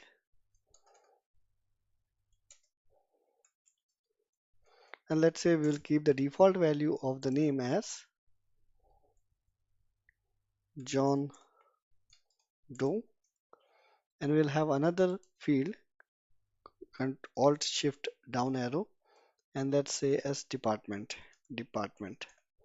and let's say we say department ID, let's say department ID. So we have set department ID, and its value we can pass as 345. And now we want to pass these to data while navigating. So as we saw, we have to pass it as an object here while navigating. So if you see here, we would like to pass this as an object. After the route name, you pass it as an object and you give the specified data. So here we will bind our state variables. So first is, let's say, name. We will use the name, and department ID we would use as department ID from the state variable. Perfect. And now this data will be passed to the dashboard, and in the dashboard we would like to get it. So we already are having this, we are destructuring the navigation, so we'll also destructure the route. And in the route, what we will do is we will grab our data like this. So we'll do an object destructuring here. So we will say, so route dot params, and in this param we will get these fields as values. So name, so we'll have the name here, and we will have also the department ID. So we can get the department ID. So now if you want to make an API call from here, you can make an API call, fetch the data based on department ID, store it in another state variable, and then you can show it. But let's say I want to show them here. So I can say text name is this, and the department ID is, let's say, this DEPT ID. So now if we go back and go back to our component, if we click on dashboard, we see that name John Doe, and this is already available in the dashboard, which is being passed from home. Welcome. Now let's look at how we can implement a go back functionality. So let's say we are on our home screen and we click on dashboard. It takes us to the dashboard. Of course, clicking on home will take us home, but what if I would like to have a go back screen here, go back button, and clicking on that, it should take me to go back. So let's put that here. So I'm going to say button, and in the title I will say go back, and on press I would like to call a function. In that we will just say navigation dot go back, and if we save this, of course don't forget to close the button. If we save this, we will now see a back button. So if we click on that, it takes to the home. Click on this, it takes us back. So in this way we can go back and forward, either using go back or the home button. So another thing that we can improve on this is, right now we are, whatever we have in the home screen, We are just passing this as a hard-coded values, John Doe and the ID. But we can take it as an input from the user and then use that. Like we have already done that by using a text input field, and on text change we can set these values. So let's implement that in the next video. Thank you. Welcome back. Now we want to have on our home screen couple of text input boxes, and as soon as something is entered we should set the value in name and department ID and pass those to the dashboard. For that we will take the same concepts into account which we have already learned in the past while implementing the task manager. So in the add task, we used to have a state variable, we had the setter function, we had the input handler, and then we also did some validation. And finally, on the text input, we were binding this field. So let's do the same thing here. Go to the other screen and we can create couple of text input. I'm not going to do the styling. That's pretty much understandable. It's easy. We can do that. So let's input. Yeah, it's already imported text input. So with the value, we will bind the state variable, which is the name. And then let's create the handlers const on change name, and this will be just able to take the name value, and then we will set this as set name to. We can set the value like we were doing here. So in here this takes an input and we set it in the set variable, and this is what we bind it here. So the same thing we are doing it on that place. So here it takes the name input and we will set this into the set name state variables method, and then we are going to take this and apply here as on text change, on change text. We could use this or we could use what we were using here. So on change text, and here also we have the on change text, and then of course you can enter the placeholder equal to enter name, and remember on you have to give this here. So now if we see, the placeholder should hold the value of what we want to display to the user, and then we can close it. I'm not going to worry about the style part. That is fine, we can ignore that for now, the styling aspect. So let's go back, and in here we have the input text input done. So let's create another text input, and then we create another method here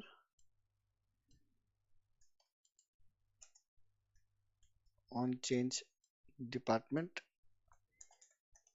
ID, and we say department input, department ID as input, and then we set this here in the department ID. Perfect. So let's save this one, and now we bind this department ID function to this one, and here we'll say department ID, enter department ID. Let's reload. So I will press R here for reloading the app. So let's wait for the app to reload. So here we have the alright. So if we see here, let's make this as empty string because the default value is defined here, and also this is empty string, empty data. So now if we see our, yes, so here if we say Johnny, and let's say we enter 1 2 3 4 5 6, click there, so we get Johnny 1 2 3 4 5 6. Go back, let's modify to Peter, and if we change these two, see something like this, we see that reflected here, Peter, and then this. So you can either go home or go back. So this is how you implement input boxes and take data and send it to the next screen. We can also do some validation here if about the name should not be empty, department should not be empty, like we had already done it in the tasks like this. So this was about taking input, setting it into the state variables and passing on to the next component. Thank you. Welcome back. Now it's time for us to implement functionality in such a way that it makes an API call, REST API remote call, and fetches the data. For that, let's go ahead and create another component. So let's say we'll create a movie component, and let's say RNF, so that it generates the functional component for us. So here's our movie component, and let's add the navigation here. So I will say Alt Shift down arrow, and then I'm going to say movie. Let's import that movie component. Perfect. And on the home screen, let's add another button, Alt Shift down arrow,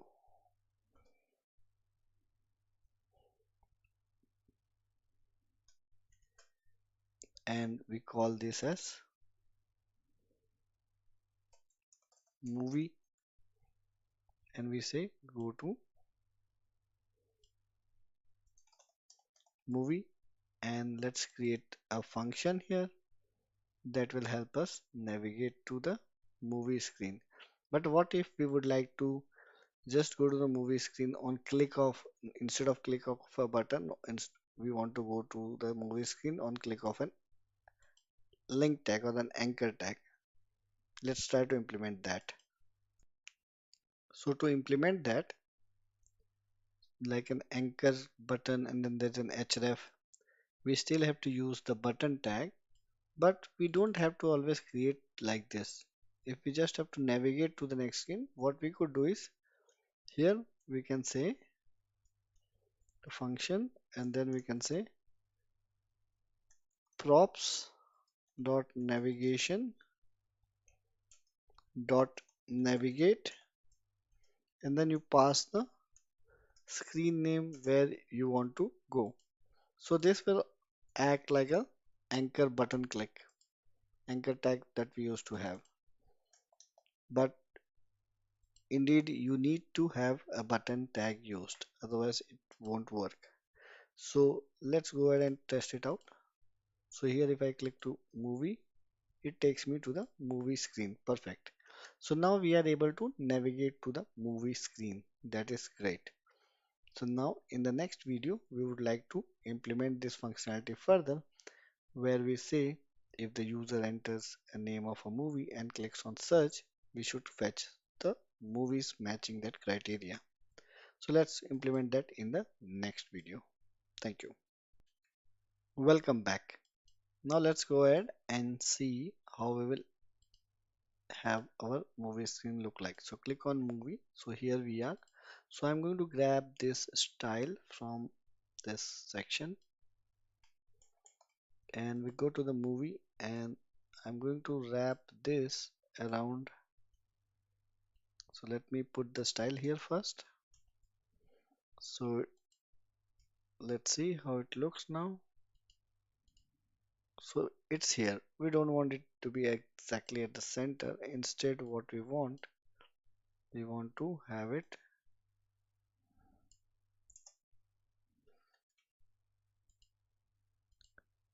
All right, that was we should remove this one because by default the flex is column. So we should remove this and it should be now at the top here. And of course, now I would like to give again, we'll not worry about the style part. Of course, we can create that. So here, let's create an input, a text input,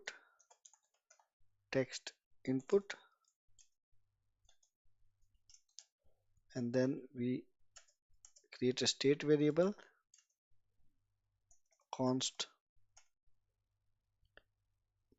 movie, let's say search text, and we say set search text. Initially, we will have use state and initialize this to empty. So use state is already imported. So now we'll create a const search on search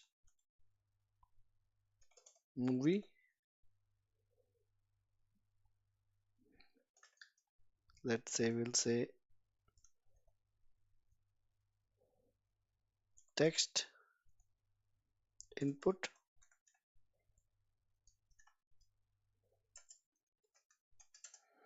and we'll say set search text.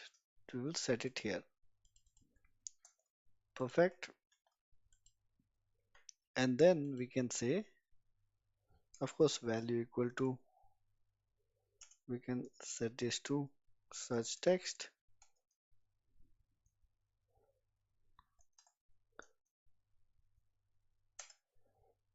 And then we have on change text will bind the on search movie, and placeholder we will add as enter movie name. And then let's create a button here, button title as find movies, and we have the on press, so that we will now create. So let's create that const find movies, you can say,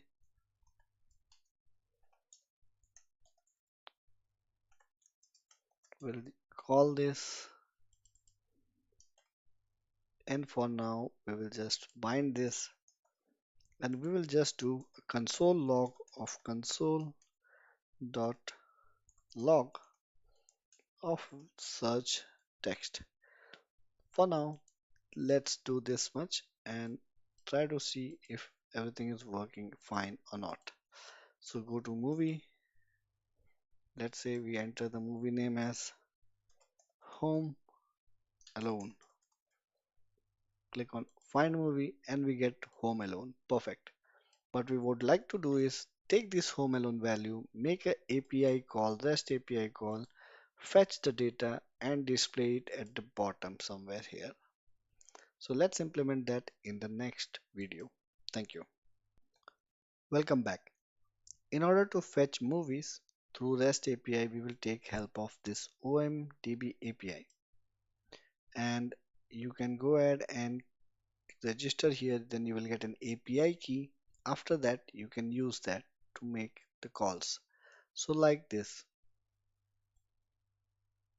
So if we want to fetch a movie, we want to search a movie, let's say, with the name of the movie title, then we can make call something like s equal to, because if I search, we can call like this. So here is an API. So this is my API key. You can also use that if you want. And then OMDB API key ampersand and s equal to anything you add. So I've added home, so I get all this matching movies for home. If I add it, let's say spider, I will get search results related to Spider-Man movies. So I get a title, I get a um, type, a year, and then poster, which you open, it's an image. So all these things we get. All right. So let's go ahead and make this call from our code. So we go here, and here what we will do, we will go ahead and write the call. So you can use again Axios to make the call, or use the normal JavaScript fetch function. So let me use the JavaScript fetch function for now. So let's say movies object, I will call this way, equal to, we'll say await, and then we'll say fetch. That's the function. If we make this as fetch, we should make this as async. That's the rule. And here we need to pass the API. So I will copy this. Everything remains same. I'll put them in string literal and pass this. And just for the last part, what I'm going to do is I'm going to replace this with dollar and then our state variable value. So now it will fetch us the movie. So this is, let's say, the response object. Let's declare this as response object. Then we need to get our JSON data out of it. So what I'm going to do here is, let me pull this out. So here I'm going to say let movie object equal to response object dot JSON. Again, we have to put an await on this. Await. Alright, now we will have some data in this. So let's go ahead and do a console log. Console dot log of this movie object, and we are going to comment this one. So let's see how it's behaving now. So go to this, we make a find movie call, and there we have our movies object. So here we have the response. So then this object we are going to get in the movies, we need to do movies dot search, and then we'll get this array. Let's do that. So we'll say movies dot search. No, this is the search. So this one, copy this, paste it, and let's hit this time again. So we should only get the result as the array. Perfect. This is perfect. And then what we have to do is we have to just set this out in our state variable. So in this, we need to have a state variable const movie list, and then we say set movie list equal to use state, and let's put this here. Now we will set movie list. So now we will comment this out, and we'll say set movie list to the object. And after doing this, we can also set the search text to empty so that we can search again. Perfect. Now, in the next video, we would like to loop through those movies and show it on our screen. Thank you. Welcome back. Now, what we would like to do is we would like to loop through our list like we have done in the past with the task list. We want to loop through our movie list to show it in a flat list like this because the flat list is good for performance. It fetches the data when we scroll the item. So we would like to implement something like this for our movies. So let's go ahead and do that. So here I am now. So below what I'm going to do, I'm going to create a view and then we'll say text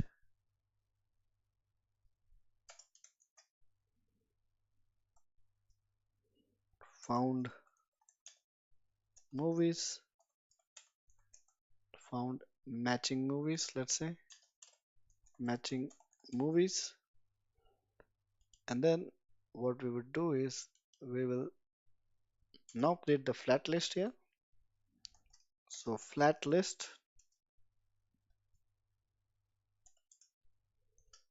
and the flat list will have certain properties. The first one is the data, and this will bind to our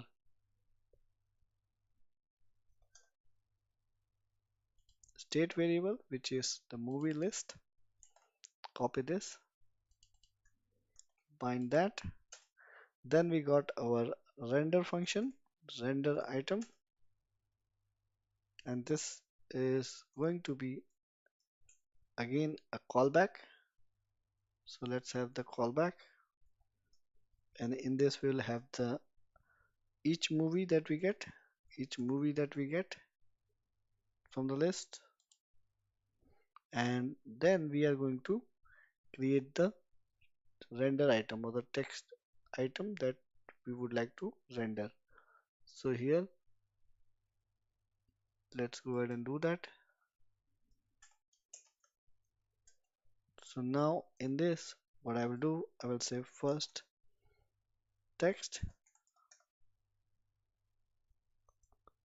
and then I'm going to say movie dot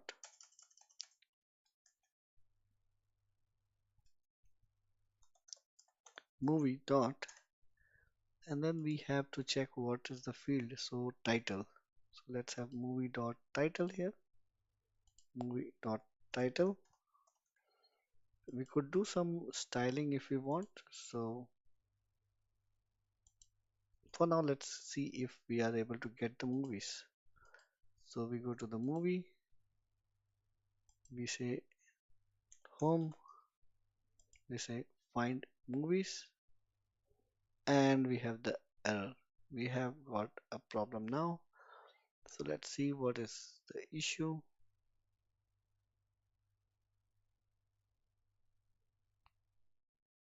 This movie list should have the data with it. Render item, it should give us the data. We are of course all right. We have to change this to item. That's what we get.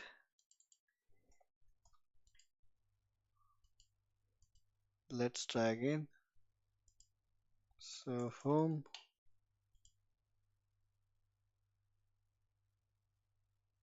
we don't have anything. Let's see what happened. Something went wrong again. Scroll all the way down.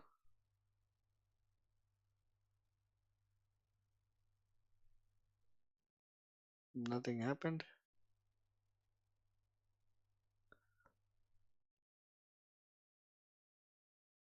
So we need to do one thing. We need to return this from here. If we don't return it, then it's not going to work. So let's go and check now. So here we have all the movies. So Let me change it to now Harry.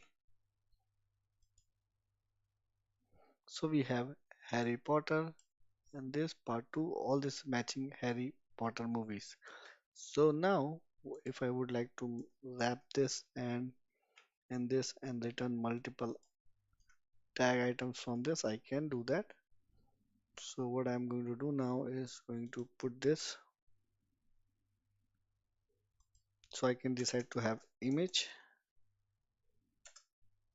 and source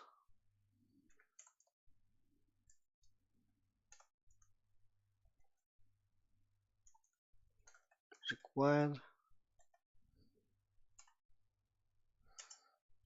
Let me close this.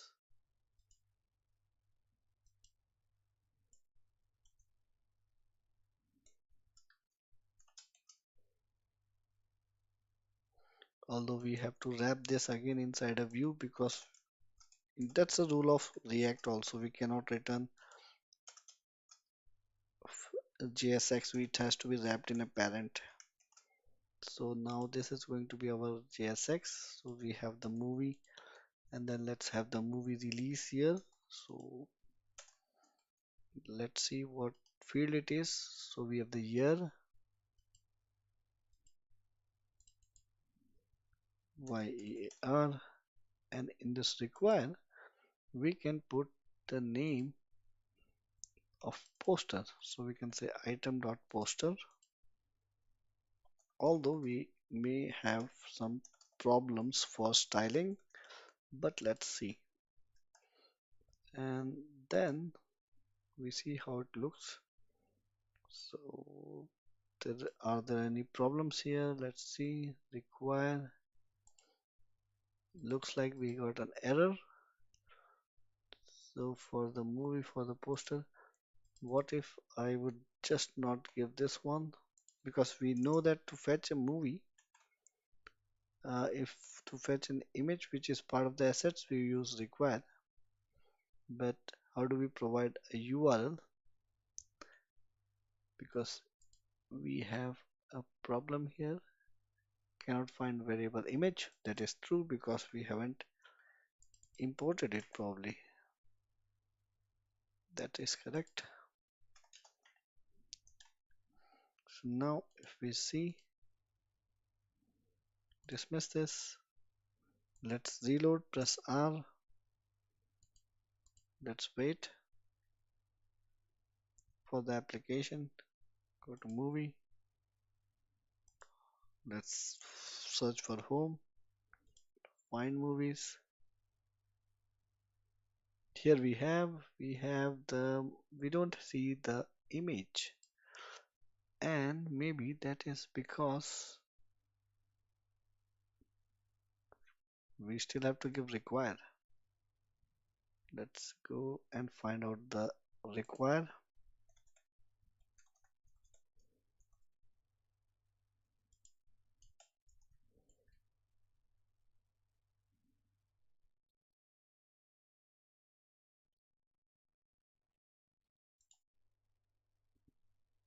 Maybe we have to put this one again in the bracket. So there's some syntax issue now, that's what I feel. So let's fix this one. How to show the image when it's a URL. Let's fix this in the next video. Thank you. Welcome back. So now let's go ahead and fix it. How to get the image when it is a URL. So what you have to do is simply, instead of using require, this time we'll put an object and we'll say URI and then paste the poster. But still we will not get the image because we are missing one small thing. Let me show you. We will still have problems with showing the image. We got all the data but there is no image. The reason is we haven't given any style to the image, and if we don't give any style the image won't appear. So let's give the width as 120, height as 120, and maybe a margin of 15. Now let's go ahead and see how our application works. So we say hurry, and there we go. We have the images and movies and everything mentioned here. So what I would like to do is I will increase the width to 200 and height to 150. Let's see how it looks now. So this looks much better, but of course you can work on the styling. So now we have one tiny problem that this is always shown. So what we could do is we could hide this section by applying the ternary operator. So we could say movies dot list dot length if greater than 0, only then we have this. There you go. So if we go now and see, click on movie, we don't see anything here. We type, let's say, home and click find movies, and we get all the movies matching with home. Perfect. So this is working very nicely as expected. So this is how you can take input, make API calls, get the data, show them in the screen. Of course, you can work on the style part, but then apart from that, this is how you perform different API call operation and use the data. Thank you. Welcome back. Now let's say we want to build this movie and use it as an APK file in our local phone. Of course, we already know that how to do it. Let's go ahead and quickly do that for our movies app project. So I'm going to go to very quickly to the notes section, which was here. And then what we will do is we'll just run this command from the root of our folder. But before this, remember to have an account on expo.dev and then log in to the expo from your terminal. So let's go to the movie app, run this command. It's going to create the file that is needed for us to build the app. And as I am now already logged in here, so it's going to create another section for us for a movie app, or my app in this case, which is the name of our app. So I'm going to wait for this build to get completed and then I will continue. Now that this command is running successfully and has been completed now, next command was to run this on the preview mode so that it does not generate a build for the production. Otherwise, if you don't run it in the preview mode, preview profile, it will generate a production build which will get pushed to the Play Store. For now, we don't want that. So I will run this command and this is going to instantiate a new build on our Expo. So it's asking me whether to use the same account. Yes, indeed. So it's going to do the build now on the Expo dev server.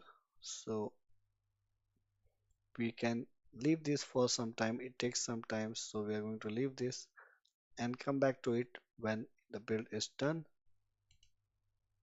So while the build is running, do not touch this, let it continue until it's finished successfully.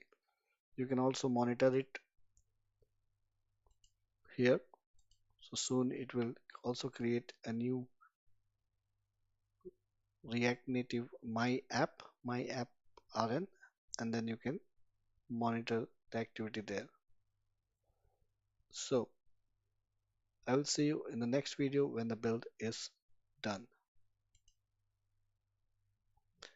Alright, so before we conclude, we see an error. It says, would you like to automatically create an ES project? Yes. Creating this on Expo, combine error. It says there was a network error. So retry this because there was a network error, so I could not reach there. So I'm going to retry this again. So let's wait.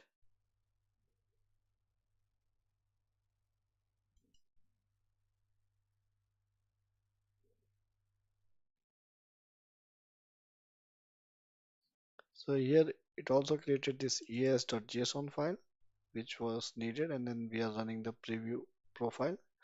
So let's see what it says. Yes. Alright. So now it is running the app. So here, would you like to? Yes. This basically it's asking with which package you would like to have your app. So I would say yes.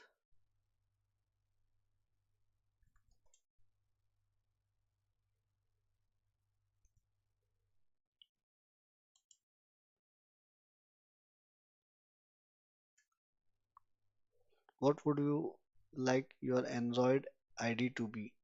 So we can say what it is saying: invalid format of Android application, alphanumeric characters dot underscore allowed, each must be having this. All right. So give any number followed by a letter. So here we can say yes, hit enter. So whatever was default, I'm going to use that. Don't type anything. If you type follow this pattern com dot my app, that is going to be the application ID. Generate a key store. Yes. So it's created the key store now, and now it's running the ES build.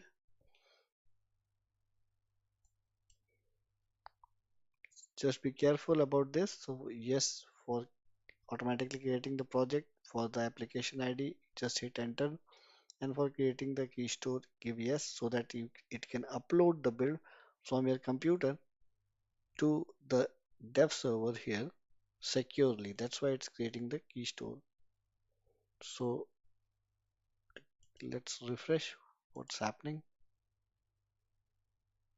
So here we can see the my RN app build now, and here there's no build yet, it says. Let's see what is going on. Again, there was a timeout, so you need to keep retrying. It will definitely succeed.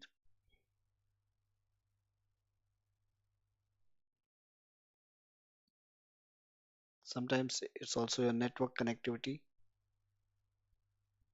So let's wait.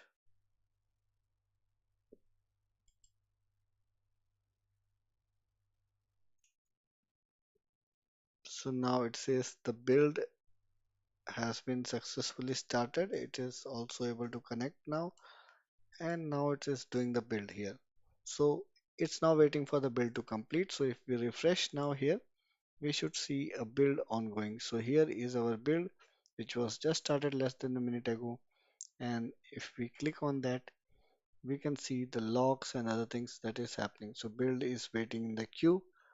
So it's going to take some time. So let's get back when once the build is ready, then we can have the APK file which we can download.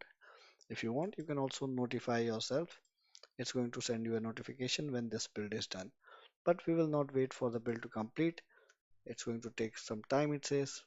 So I will be back when the build is completed. Thank you. Welcome back. Now we see that the build took some time, but eventually the build is finished.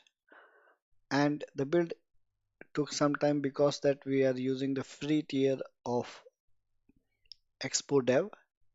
That's why it takes some time sometimes. And then after the build, you get this build link, and then now it's asking whether you want to install the app which is built on your phone or emulator. So you can go to this build as I have already opened it. In here, you can click on install, and it gives you an option to scan from your phone, and then you can download the APK and install it on your phone. And once you have installed it, you can use it like any other app.